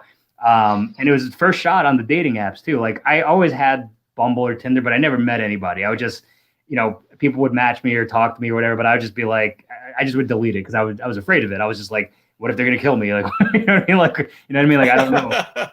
But like I did the dating app and I met my girlfriend through there, and it was funny because it was like Coffee Meets Bagel, so she had like the profile, and she talked about like how she did karaoke. And I was like, oh, I got to know what this karaoke song is, like what this karaoke song of choice is. And we just hit it off and we met, and she knew people, I think, in the area that I knew. And it just hit it off and we're good. So, and it's great because it's, you were like, oh man, like dating is kind of fun and everything like that. But like, she's just so great that it's like, I don't miss any of that stuff. It was horrible. It was just angst and bullshit. Like, No, dude, no. I am right there with you. I was like, I moved to the city the first time I'd ever lived in a big city. I was living in the Dallas-Fort Worth area. I just gotten out of this really long-term relationship, and after that, I was like, I'm never dating again, blah blah blah. And then like, I'm in the city, and I go on all these really really terrible Tinder dates. Like I'll tell you about them later at a different date. However, I ended up getting in touch with this girl that I dated in high school. That we broke up because I was leaving Texas to go to Mississippi State, and so it was kind of an amicable breakup, whatever. So she had gotten with this guy after me, and they dated all throughout like the rest of her high school career. They like got engaged. He turned out to be like a piece of shit and stuff. They break up around the same time. Like me and my ex had broken up, and so we had started talking. We were living 3 hours away, and I'm in the city. I'm going on dates. She's going on dates, and then like the Say Anything show gets canceled, and I drove out to see her, and now we're like married with a kid who just turned 1, and it's pretty fantastic. I know exactly what you mean when you meet that person, bro. It's just right. It's always funny how things work out in like first meeting stories. I remember my first roommate in college. He said his parents met during a prison riot. So Were they in prison? They were both prison guards. Oh shit, that's dope. And then like a riot happened, and so they had to be together for the foreseeable future. And the wife was making like peanut butter and jelly sandwiches, and he was like, "Wow, this girl's really pretty. Like, I want to talk to her." And like they became a thing just from a prison riot of all things. And then I remember a story like somebody at work was telling me that somebody they knew they got a wrong number call, but they liked the way that they sounded. And they met up based on that, and they got married and had kids. I was like, Jesus Louise, like, anything can happen at any time. Hey, So if I'm being honest, though, I'd have to say that like almost all of my dates, I kind of think could have benefited from having a zombie apocalypse breakout in the middle of them. I'm a really nervous guy. You can ask Matt. Like I've been running circles and trying to chase the kittens out of my head all week about this interview. I've been so nervous about it. So like when I'm out on a date and stuff, like, yeah, it's even worse. So like, yeah, I'll be like sitting there, like my leg will be shaking the whole time. So I'm like, yeah, dude, if zombies did like attack, that'd probably help me out in a way. I could actually probably do something cool in front of her. You know what I mean? Yeah. I'll say this. I'll say this is the last thing on what you were saying about how you can get together over anything. I once dated a girl for 3 years because I heard her rap every word to Paul Revere by the Beastie Boys at a frat party, and I fell in love with her immediately. Not for long, forever, but Yeah, we know how that turned out. Shotguns and fun, baby. So speaking of relationships, man, like, so now you're with your girlfriend. She's editing your new book. Yep. Do you have any? You said she writes. Yes. She also writes. So do you have a project in the future where you're both going to collaborate, where you're both going to write, and like, will she be more hands-on with the project with you later in the future, or? We've definitely talked about it. I think that is possible, but I also want to make sure that like I don't get on her nerves, like being like, no, this I don't like this. I got to do it this way. This is what ended our relationship. I'm very like I want to make sure that things are right and things like that. And she does the same thing. So I think editing is a good spot, but for now. But I do think down the line, like we're gonna definitely have an idea and be like, hey, let's do this together. Let's figure it out. Hey. But I'll write comics with anybody. Like I'm open to collaboration as long as it's a cool idea, as long as it's like whatever, like we'll do 50-50. I don't care. Like it's just I just want to create some stuff that's fun. If it's something that I'm like, yes, we got to do that, let's do it. Yeah, from the sounds of it though, it sounds like you guys are pretty on a good wavelength where she can rip on you like you're saying you're going to do the podcast, and it would have been awesome if she could have been here tonight to get a few rips in on you, I'm sure he's waiting to do that because like to be dating the sloth guy, like that takes a lot. Like I could imagine if I was dating somebody that wasn't right or didn't like that idea or wasn't into it. He was super helpful and she was super supportive, and like she's still supportive, and that's what you need. And like just she was like, oh, I'll help you do I'll help you pack stuff, I'll help you do what you need to do. Please tell me her name is Eve. No, her name is Allegra. Oh, I was gonna say if it's Eve, y'all can call y'all's production company minus Adam. Adam, Adam. I should have said that. No, her name is Adam and Steve's. It's Adam. Adam and Steve, baby. But she's been great. I'm just very lucky to have such a talented team involved. Like we haven't even talked about the artist. The artist for this his name is Sergey Domenik, and he's super talented. And this is just such a good, piece of art. Like look at that cover. Like that cover, I couldn't. Yeah. I was like, damn. Yeah. Once again, it's another really pro-looking artist. You know what I mean? Like it looks like this could legitimately be a book that Boom or Aftershock would have out. I mean, the art's clean. It looks really good. I really like the cartoonish style of this new artist. I really like the characters that I've seen from Zombie Date Night. It looks really, really kind of cool. So for any comic project I do, I want to have different artists for different projects just so they have a different tone. So like Juan Romero, Sean Reinhart did such a great job with Slowpokes, but for Zombie Date Night, I was like, I want to make sure that the colors are a little bit brighter, like things pop a little bit more, and it's just a different tone. Just so you know what you're getting if there's more of them. Right on. I mean, like me and Joe were asking about that. We were wondering if you were going to continue Slowpokes because you kind of have that typical monster movie end where, like, it's hinted that some of them might have made it out, and but at the same time, if you didn't come back to it, it's such a great, complete little story that you wouldn't actually feel bad if it didn't continue. There will be more Slowpokes. I'm just trying to figure things out, but there will definitely be more Slowpokes in the future. And for me, that's always going to be, whenever I have a Slowpoke story, I'm going to try to put it out because it's just a labor of love, and people responded so well to it that I'm going to keep it going for as long as I can. Even if it's just like one issue per every now and then, that's my slasher movie and I want to keep making as many as I can. If I can get to like 10 and they're in space and I figured out how to do it. Slowpokes X. Slowpokes X. Slowpokes X. And just like, I just want to keep going as far as I can with it. And just as long as it's still fun and it's still fresh, then I'll keep doing it. What about a crossover? Zombie Date Night meets Slowpokes. Zombies versus the undead, or versus the force of nature. So I will say this: there is a Slowpokes Easter egg in Zombie Date Night that I hope people that have been there from the beginning will appreciate. And that's what I'm going to do too in future projects. I'm always going to like nod to other things and be like, just for the people who are reading, like, hey, thank you for this, and here, this is for you. Now, will you always, because you said earlier you added your high school head in on the Slowpokes thing, will you try and do like an Alfred Hitchcock thing where you have like not a decapitated head, but just a nod to a death to yourself in your books, because they seem to be kind of horror centric? I think some, but this one doesn't have me in it. I guess the closest is the shirt that we did.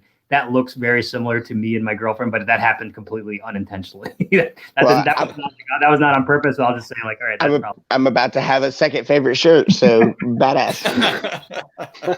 I used the shirt design as the thumbnail for this, by the way. So it's like, if you like the thumbnail, that is the shirt that Steve's talking about. And it is for sale, very reasonably priced on his Kickstarter. If you have not backed yet, you are a fool, and you should go do it right now because, like, listen to this guy. Look at this guy, man. Give him money. He is the future, and we need more people that want to have fucking fun with their comics, in my opinion. Yeah, and I love that about Steve's work, man.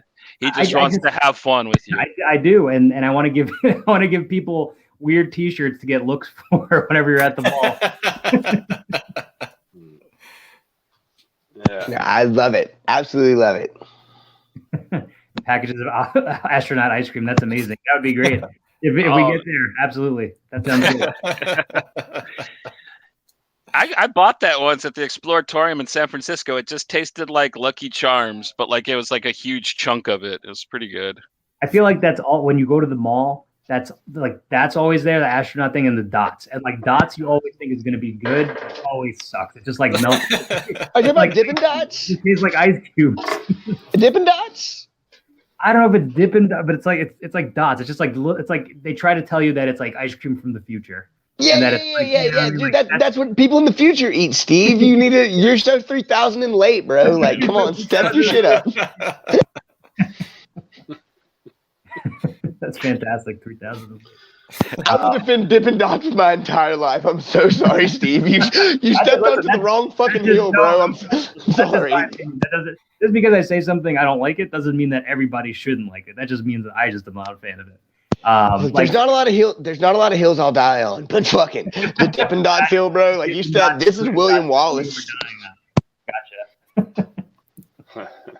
So to reiterate, for the fans of Pink Buzz, Dots, Dippin' Dots, whatever you call them, as long as you're eating ice cream from the future, you're living right. And you're living right if you're getting Steve Urena comics, fucking Slowpokes, goddamn Zombie Date Night. You got to get them. I say we have a civil war about this because I'm saying that astronaut ice cream's the future ice cream, because I mean it's from people actually eat it in space, whereas Dipping Dots, like from what I know, there's one Texan that thinks they're good. So like yeah, we will have the Texan that thinks they're good because I'm living in the future down here. You know what I'm saying? No. You're living in the past, man. Like people eating. Yeah, I'm living in the future. This fake is the past. It's different. We will have a gentleman's duel about this. All right, you pick knives, guns, whatever. We can slap each other with fish. That sounds fun. I thought he was just gonna show you his ass. I was like, oh, here we go. Yeah. You never know with Goose. Like the first show, Johnny has been worrying that I'm going to show private parts since day one of the live stream. He's been like, look, just don't. And then like I'd written Pink Buzz across my stomach. Actually, I wrote Cricket across my stomach because it was a nickname that we'll get into later. I wrote it across my stomach, and I went to get up to show it in our first live stream, and Johnny's like, no. And I was like, no. You guys definitely do a hard pink lemonade for Pink Buzz and like sell that, because I feel like Pink Buzz is right there.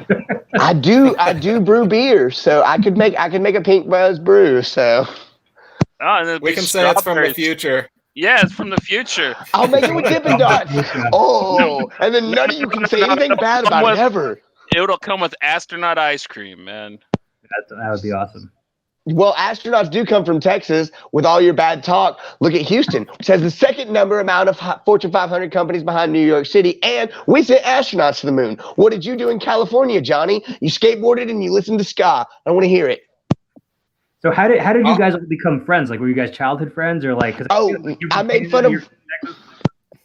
fun of Wayne Static, and me and Johnny became friends. Yeah, we just met on Twitter. Actually, awesome. we've actually only known each other for a little while, but we just seem to really click. I mean, me and Fulci, we have a lot of the same past. We're with the punk scene and being huge horror fans.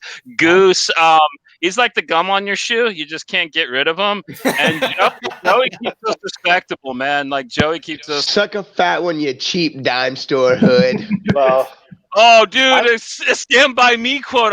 Dude, that's so awesome. Leech Nuts, that's a new nickname for you there, Will Wheaton Jr. Leech Nuts.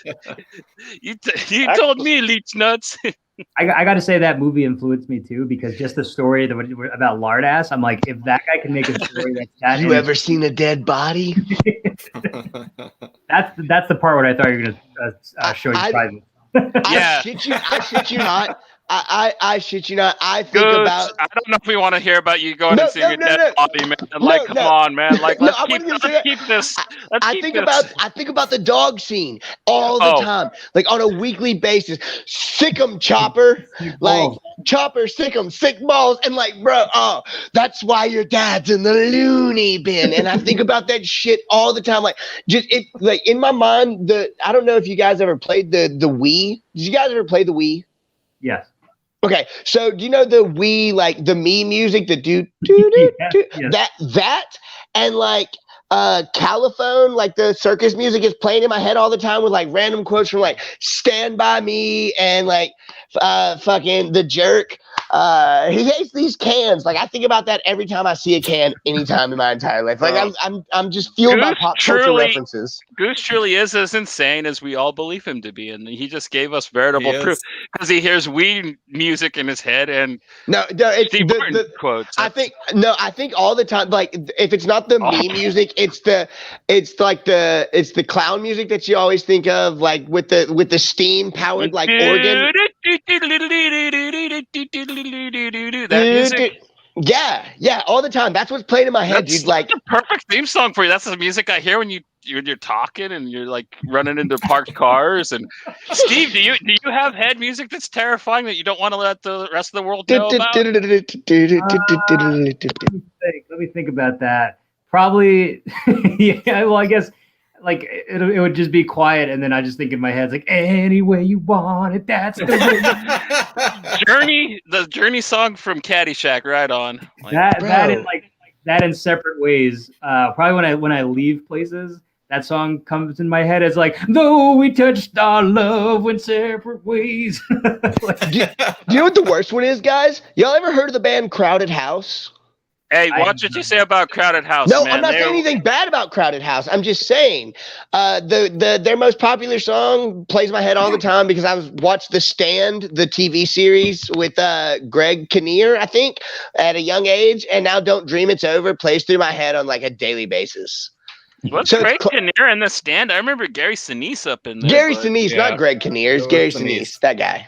I was gonna say, like, also being from the Northeast, like you'll get the jingles of like weird things that are happening around here. So I don't know if you guys have this out there, but there's a law firm. So like you'll be quiet, you'll be like in bed, it'll be 3 a.m, and all you hear is Celino and Barnes injury. Steve, you live in a normal state. In Texas, we have a guy called the Texas Hammer who used to post up big billboards in the DFW that says, "I carry a big hammer. Any problems?" Like, yeah, I got a lot of problems. Like, why the fuck does a lawyer have a hammer? Come on, Jim Adler. Calm down. Why doesn't he have his own comic book? Damn, dude.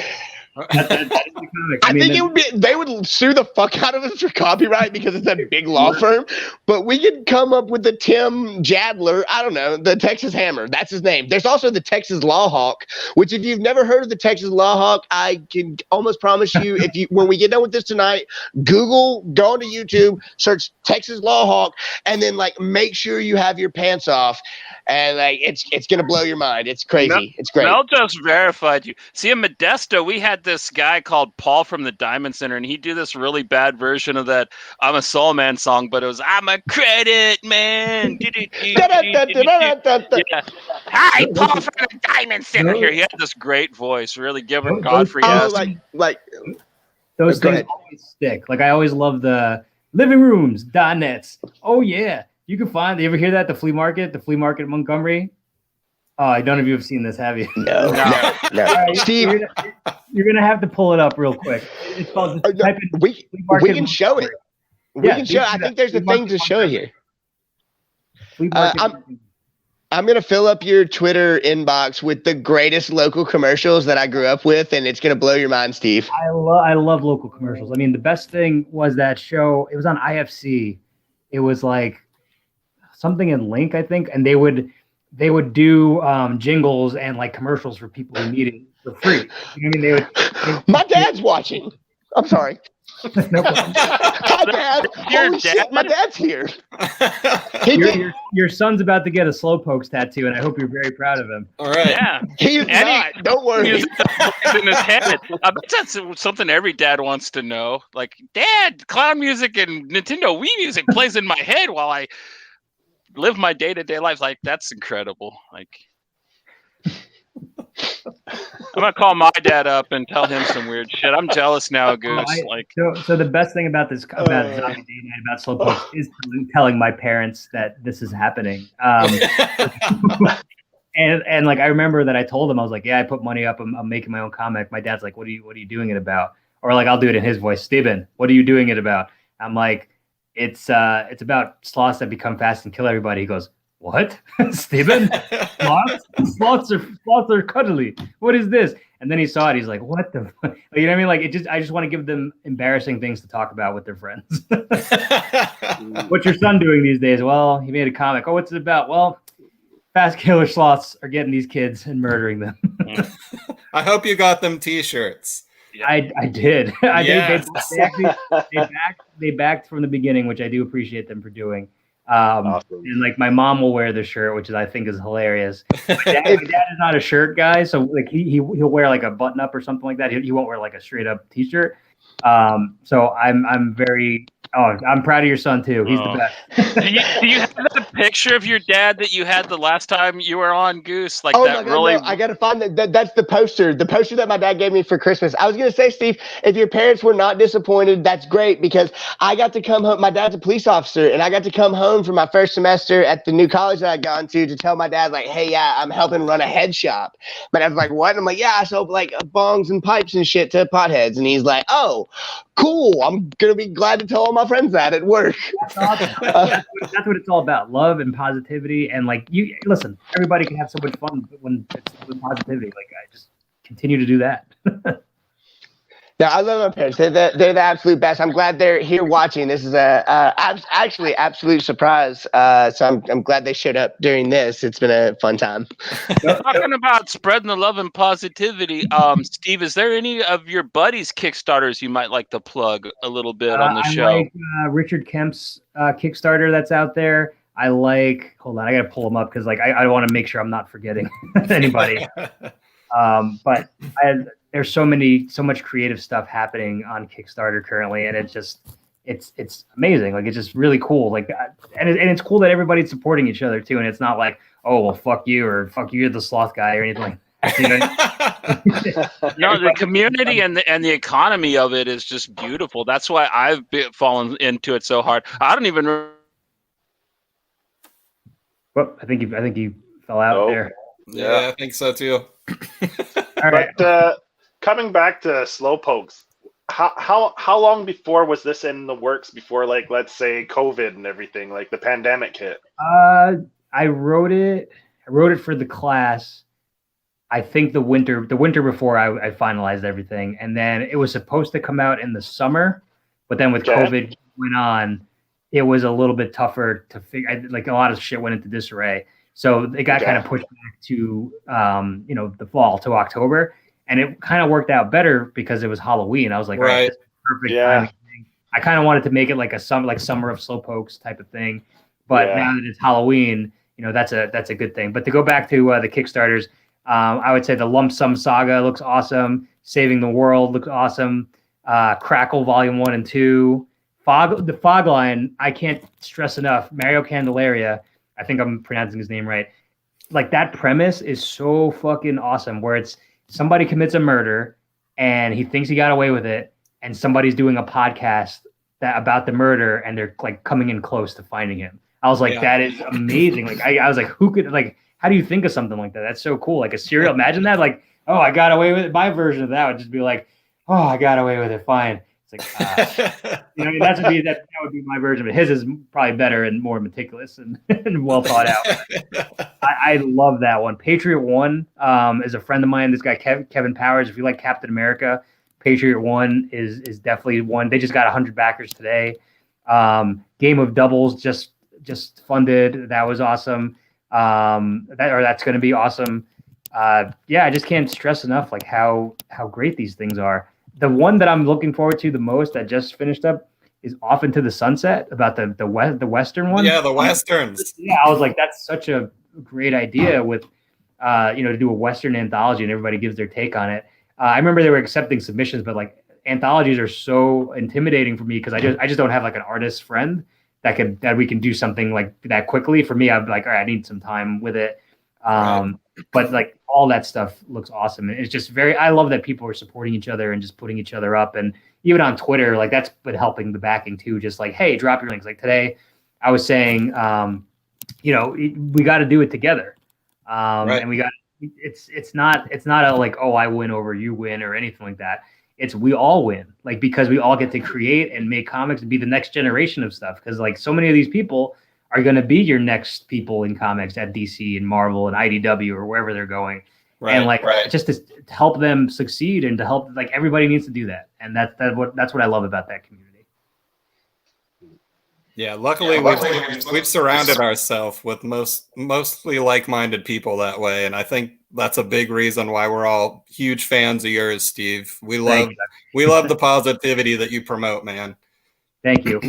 And not just that, but like you since day one, since I got the book and I reached out, you have been nothing but a super awesome creator, and like reaching out to fans and being kind to fans, and like that's something that I don't think a lot of people understand, is that when you build that rapport with your fans and you're able to build that connection and that relationship, it builds a stronger, more not, I wouldn't say reliable, but it's a stronger, more familial type relationship, where you are becoming friends with the people who are enjoying your art. And I especially appreciate that when I'm able to reach out and talk to a creator and ask questions and get feedback, and that builds a stronger bond.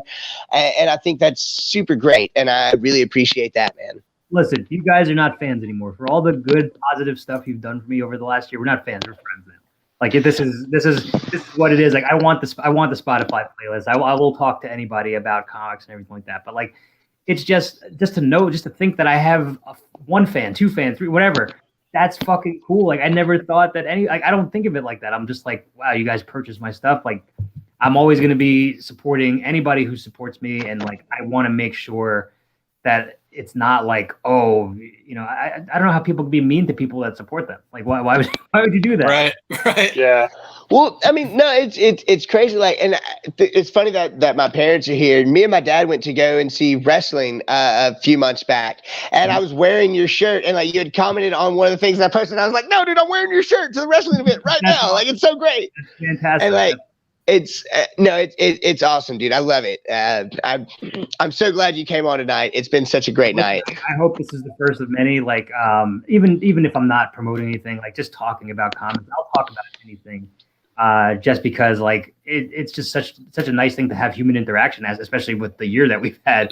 Right. I remember I went to a drive-in with my girlfriend. We went to go see Aliens the other day. Nice. And, yeah, it was awesome. But I had like a mask on, but I had like the Oakland Raiders on it, right? But I'm not really a big football fan. Like I guess I'm more of like a baseball fan, or like I love UFC. You picked the wrong mask to wear. They had the most like craziest fans. I know. So like I was walking in, and somebody was just like, "Oh man, like what do you think about the season?" This guy you clearly figured out that like he had not been able to talk with people because of the pandemic, and he like needed it. So I'm like, I'm gonna give that to him. Like I don't know shit about anything, but I was like, yeah, I think the season's going great. I think everything is just doing well. And he like loved it. He just was like, yeah. Like he was just jazzed up about it. And I was like, I want to do that to as many people like as I can, especially with the great. But so no, thank you guys. So you are a big UFC fan.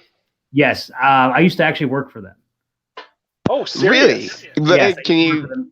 I was a journalist for them for a little while, and I used to interview some of the fighters. I wasn't there that long. It was more like a freelance gig. But like I used to do like journalism stuff for like papers. I wrote. Now, is that something that you studied in? Did you study journalism in school or? Yes, I studied journalism. I did.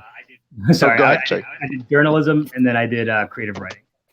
Well, see, I was going to school when I first started going to school. I was going for geology, and then like my mother's she's a published poet. That's where I get like she taught me. I learned how to read at a young age, and my mom like supported that 100%. Like she put books in my life. Like, it's my favorite thing.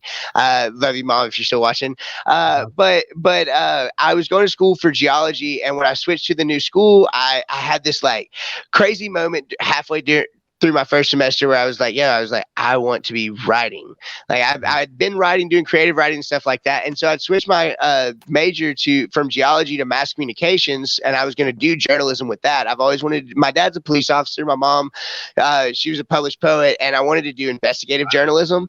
And so kind of a mixture of both of my parents' worlds. And ended up that we had some things go on, and I ended up getting into the construction and electrical field, which pays a lot more than journalism, unfortunately. Yeah. Which I say all the time. People are like, "What are you talking about?" I'm like, yeah, no, like you don't understand. Like I know journalists. Like I'm making more, unfortunately. Like, but I think you guys should do a Pink Buzz comic. Like, you know what I mean? Like you guys have ideas. You guys love comics. I feel like you guys could collaborate and create something that's a lot of fun. Well, we may have some things cooking up through our sister company, Sister Fister Productions, spelled with a PH, because we like. Well, there's nothing concrete now, but me and I was telling you, Joe did some work earlier. Me and him have been cooking up some ideas. I was mentioning in our plug earlier that I am a big high fantasy fan. I've got a couple of different things that I've written up. I've been writing forever, but me and Joe have been kind of throwing some spitballing ideas back and forth about a high fantasy thing that's kind of working out, and I absolutely love it. It's great. Well, when it comes out, and it better come out because I'm challenging you, I want to see it. I'll back it. I'll promote it. I'll do whatever you need me to do because you did that for me, so I'm going to do that for you. Nice. And Joey's artwork for it so far looks so beautiful, man. Like his character designs that he's done for what's the character's name? Smosh or something? No, Rom. Rahm. We were looking for something like I say we were looking for something simple. I was looking at all kinds of stuff. Like I named my son recently.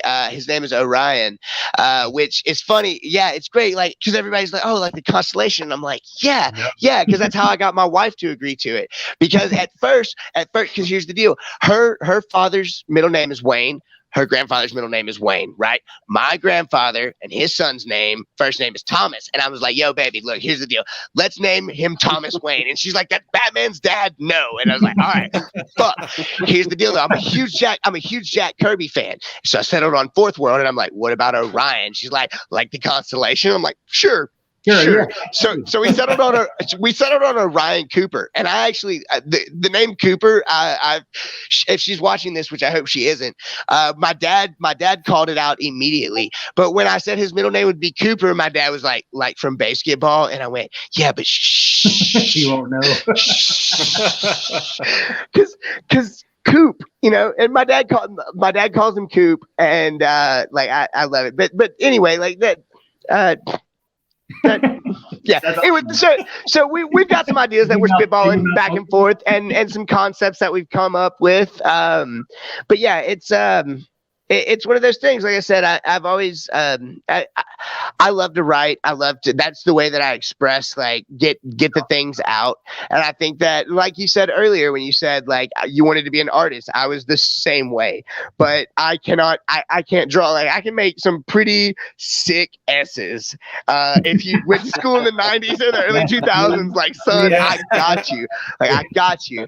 But like I can't draw for shit. And it pisses me off because like my wife and her sister and like their dad does this like immaculate art. I've got a couple of her sister's like original pieces on my wall. Like her sister painted this one piece that Dakota had this weird dream that there's this werewolf that was collecting human teeth because it had no teeth, and once it got all of its teeth, it was going to start eating people. And so her sister like painted this whole like beautiful werewolf, but like with human teeth.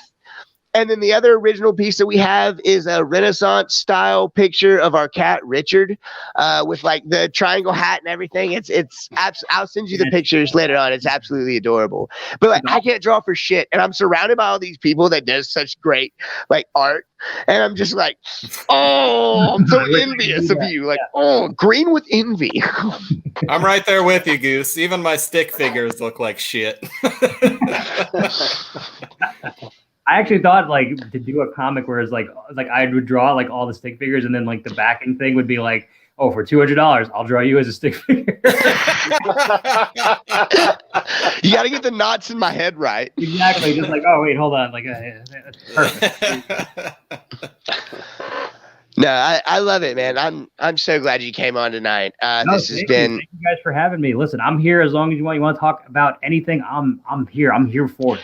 Well, let me pull. I had a list of questions that I had for you. We kind of gone like freelance, and I think we've answered some of them. But let me pull it up real quick just to make sure I don't miss anything. The most important question is, and you got to hear it in its entirety. Okay, so in a prison-style death match between Scott Staff from Creed and Chad Kruger from Nickelback, who I did not know is married to Avril Lavigne, super sick. Is she still married then?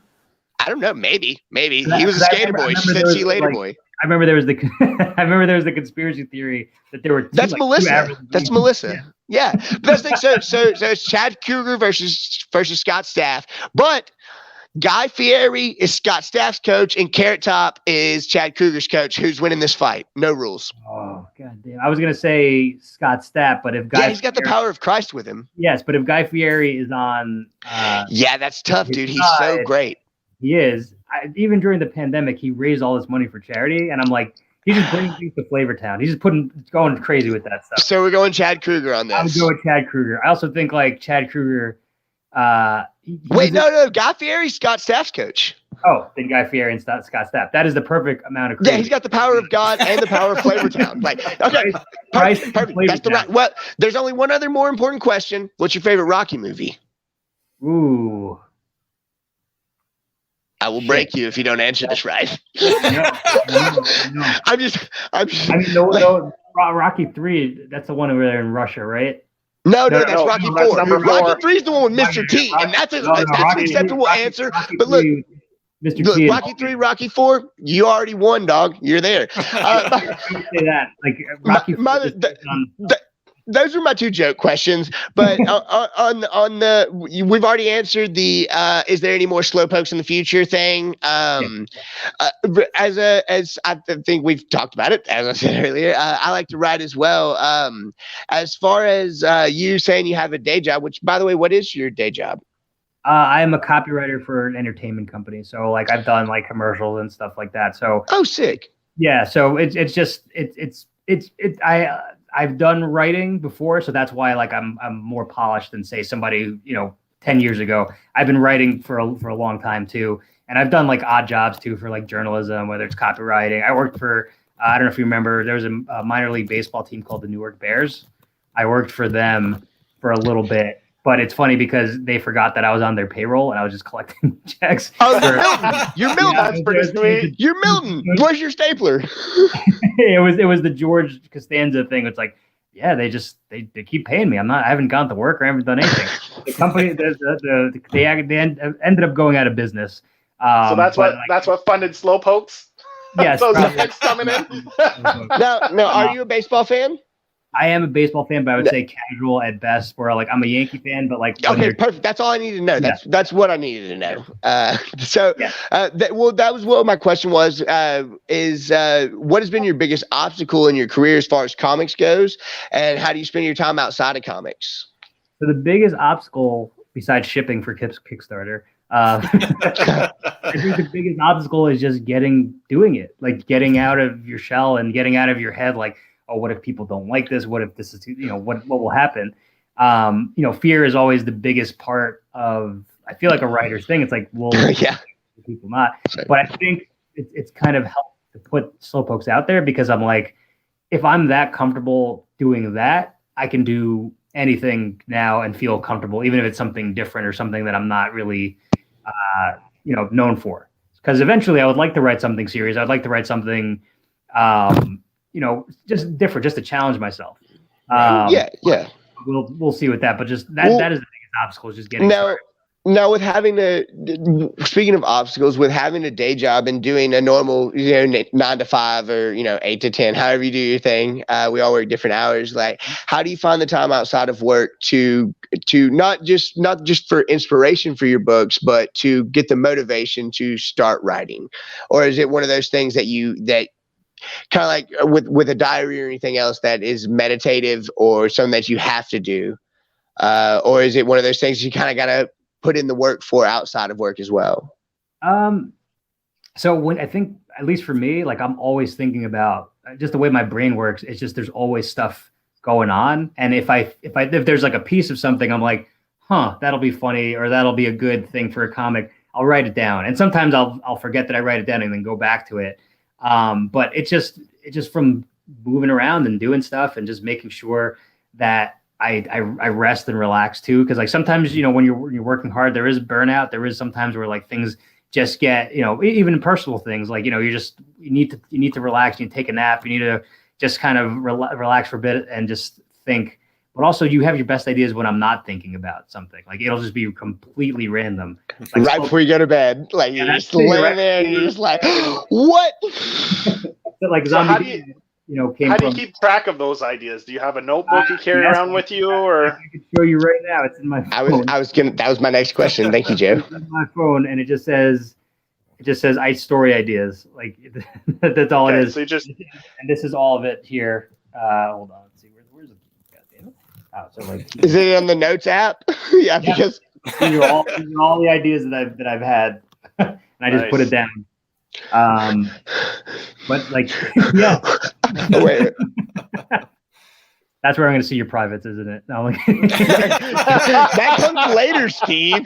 Take me out to dinner first. Shit. But yeah, like it's just you can be inspired by something completely different, like and random, yeah. When you're out and about, yeah.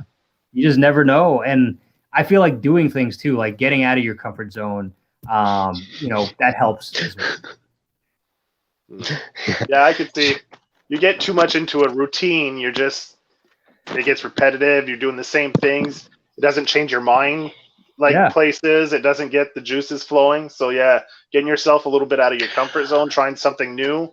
Yeah. I could see how that helps a lot. Yeah. Well, Joe. Sorry. Go ahead, Steve. No, that's okay. Go ahead. You stopped. You muted yourself. Yep.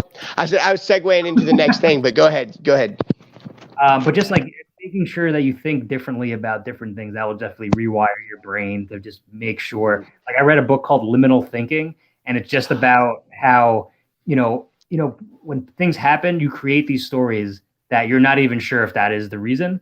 Like say there was like a story of somebody was at work and the bosses saw that somebody was staying late, like really late. And they thought that they were trying to like kiss up and like suck up or like be like, oh, hey, I'm here all the time. But in reality, that guy had problems at home and he was just staying at work to kind of like blow off some steam. So it's kind of like that. Like that book like opened my mind about like, oh, don't create these things unless you know it's fact. Like, you know what I mean? Like don't stress out about stuff that isn't true unless you know it's true. Right. Like so back to you being Milton on Office Space. This is the jump to conclusions board. Jump to conclusions board. Or I'll show you my slow face. I fucking love that. Thank you so much. The question that I was segueing in before I interrupted you, but that was my bad. Which was when you're in your creative process, what type of media are you consuming? Like what type of music or movies? Is it dependent on your mood or anything like that?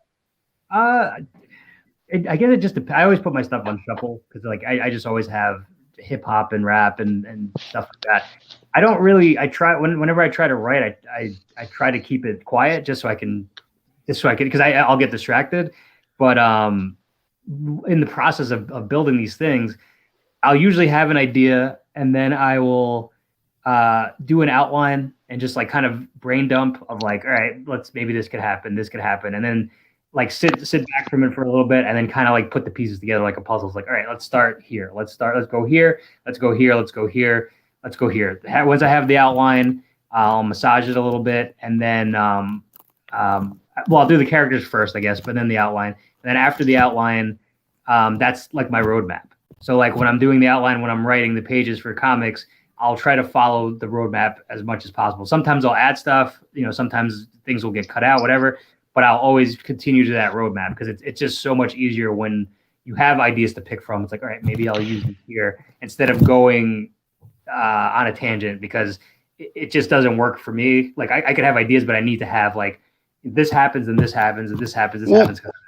Here recently, I've been picking up the Walking Dead deluxe versions, the colored ones, and in the back, Robert Kirkman has put his like storyboard ideas. And I don't know if you've seen a copy. I'll send you a picture of what I'm talking about. But he basically writes it's a bullet thing, like 1 through 22, where he writes on what page what's going to be happening throughout the whole thing, and then he writes his entire story off of that. And that's something that's kind of that I've been trying to implement because I'm very much one of those people, if you haven't noticed, that will go off on tangents and just like take it and fucking run with it. And so like seeing stuff like that, seeing other people's creative process and how they formulate it into an actual process, because I'm very much a chaotic person, and so trying to get things in order and get things into an actual like format is one of those things that's been difficult for me. And so like seeing and talking to other artists and creators and hearing how they formulate and get to their stuff, like just you talking now, like you could go off on a tangent, but having that strict like storyline is something that is good. And I think that's helpful for people who are wanting to create to hear, because it's hard for somebody who hasn't, because you said you took some of the comic courses. Yes, right.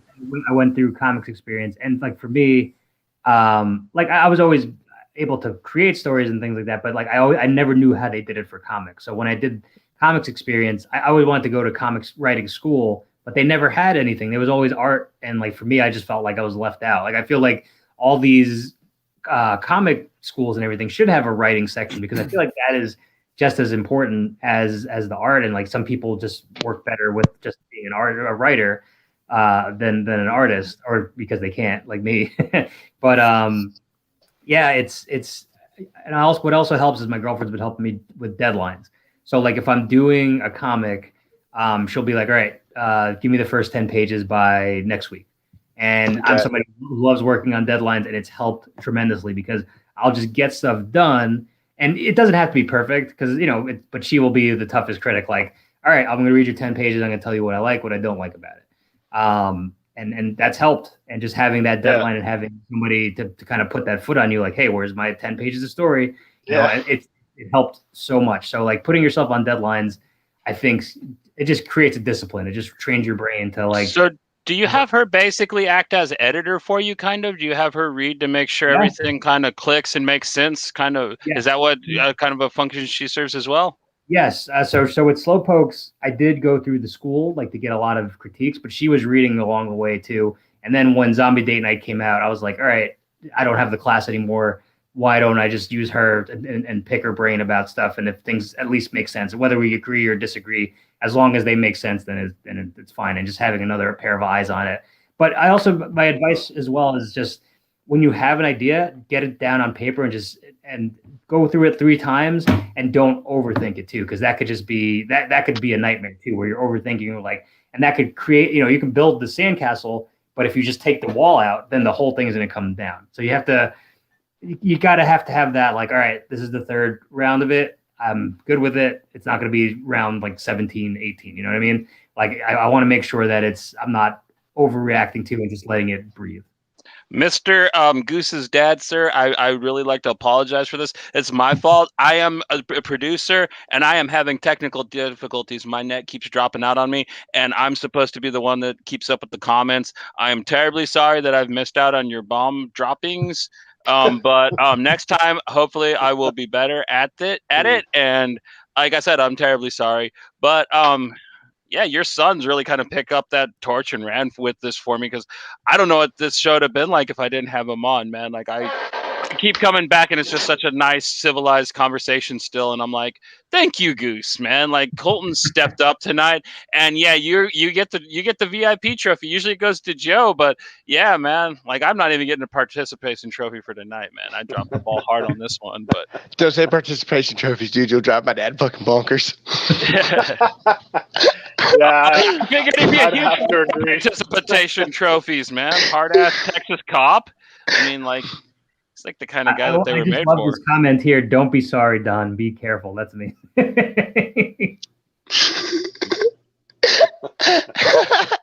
Yeah.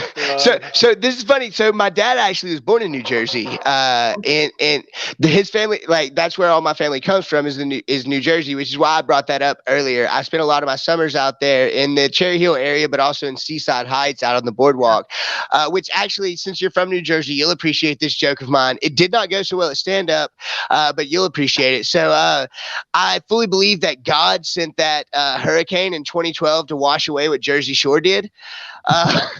because I love Seaside Heights, bro, and like it got destroyed by that hurricane. But here's the deal: I remember going to that beach growing up all the fucking time, right? And it was great, family oriented. There were arcades, all this other stuff. First season of Jersey Shore hits, and that place turned into a fucking hellhole. Yeah, like it really. I remember. I was there for the second season before they went to like Italy or whatever, where they got booed as well. And I was watching people like throw shit at them on the boardwalk. My grandma even. You're trash. You're muff cabbage. You're trash. You're muff cabbage. You're trash. And that's the thing. Like I just remember how horrible of a place it turned into after the first season of Jersey Shore. And then I remember my senior year, I did not go out there. And like there's that hurricane that came in and like wiped it all away. And I went, you know what? That was God's minor flood. That was him washing away Sodom and Gomorrah. That was the Jersey Shore. Like you can't get rid of it as an H, but I think God may have cured Snooki. Well, he didn't get rid of the situation. I still see that guy on YouTube all the time acting a damn fool. So, but too bad about that. But Chipped hand laundry. Also talk about weird Jersey stuff. I have to ask, man, are you a fan of the comedy troupe The State? Do you like Tom Lennon and those guys? I'm aware of The State, but I haven't seen much of it. But I know they do Wet Hot American Summer, which I love, and I go and I like Human Giant. I love comedy. Yeah. I think you'd like The State. It's a little bit before your time. It was on when I was in junior high. I'm pretty old, but yeah, like for weird New Jersey guys, like they're up there with Kevin Smith with me. Like I didn't know that. Well, Kevin Smith, I love, and I hope. I was just about to say, I hope I get to send them Slowpokes one day. You said that you kind of put some Mallrats themes into Zombie Date Night, which I have to say, like go ahead. No worries. So it just takes place at the mall, but I do always have Clerks, Jay and Silent Bob references. No. Is there going to be a kid on the escalator that gets it? Kids back on the escalator. There is an escalator zombie thing. Nice. They're dangerous. Well, Steve, this is great that my dad's here. I hope he's still listening. Our first venture into View Askew was I went to a 7th birthday party for my buddy, and his mom rented Jay and Silent Bob Strike Back, thinking it was a superhero movie, and she put it in, and we got to the fuck, motherfuck, and like they got through the song before she could hit the eject button, and so she does. I get sent home that Saturday, and I go to my dad, and I go, Dad, we got to go rent this movie. My dad goes out, we rent this movie, and like me and my dad enjoy it a whole bunch, so much so that when Clerks 2 came out in 2006, my dad came and checked me out of school to drive me to the next town to go and see Clerks 2, and like it's still like we went and watch. Me and my dad have birthdays close to each other, and I bought the Jay and Silent Bob reboot, and we watched it. I actually went to the theater to go see. No, not the theater, but they did the road show. So they did in the city with Kevin Smith. And Muse was there, and I went to that with my girlfriend. I liked it better than the first one. I thought the sequel, the reboot, was excellent, man. I'll tell you this much: when they're sitting there and they're talking to Banksy, and he's talking about how he's no longer Batman, how he's the sidekick, and I'm watching it with my dad as I'm about to have my kid, and like it was just such this touchy moment. And like I know me and my dad have gone like that's how me and my dad talk is through movie quotes. Like we'll sit there through dinner. And like it'll be nothing but like I'll say some shit to him like news team assemble, and like my dad's like I'm in a glass case of emotions, and like and not even that, but like we all talked about horror movies. My dad is he mentioned in the comment earlier, he checked me out of school in the 4th grade to go and see Jason X in theaters, in the same theater they took me to see Jay and Silent Bob or Clerks 2 in. And like not just that, he checked me out of school a couple of years after that when he got the Steve Martin like collection pack on DVD, because I did not need to be in school. I needed to be at home watching The Jerk, which I mentioned earlier. The Jerk, Dead Men Don't Wear Plaid, The Lonely Guy, all that stuff. Like that. You talked about how you got comics when you were in the hospital when you were younger. Yeah. How I got into comics. My dad, in fact, I'll mention this. you know how you said I've got we were talking about how I'm lucky earlier. My dad's got 9 lives, right? So when he was younger, he had this super crazy ass fever, and they told him, he wouldn't live past 30. He'd be bald. He couldn't have kids. All this other stuff. Well, then he became a police officer. Makes sense. No, not the point. Joke, Dad. I'm sorry. He also got into a high-speed wreck in '97, where he hit a horse, and they found my 6-foot dad crumpled up in the floorboard with no injuries. 2001, my father was shot in the line of duty, and miraculously survived that. He's had car batteries blow up in his face the night before his 40th birthday. He's on his way back to the police station, and a drunk driver runs a stoplight, smashes into my dad. My dad's back's hurt. They load him up into the ambulance. They make it in a block. Another drunk driver smashes the fucking ambulance. His boss tells him, "Hey man, there's way easier ways to get off on your birthday than this." My dad's got 9 lives, and I do not fucking doubt it. So if I have any portion of his luck, I fucking thank you, Dad.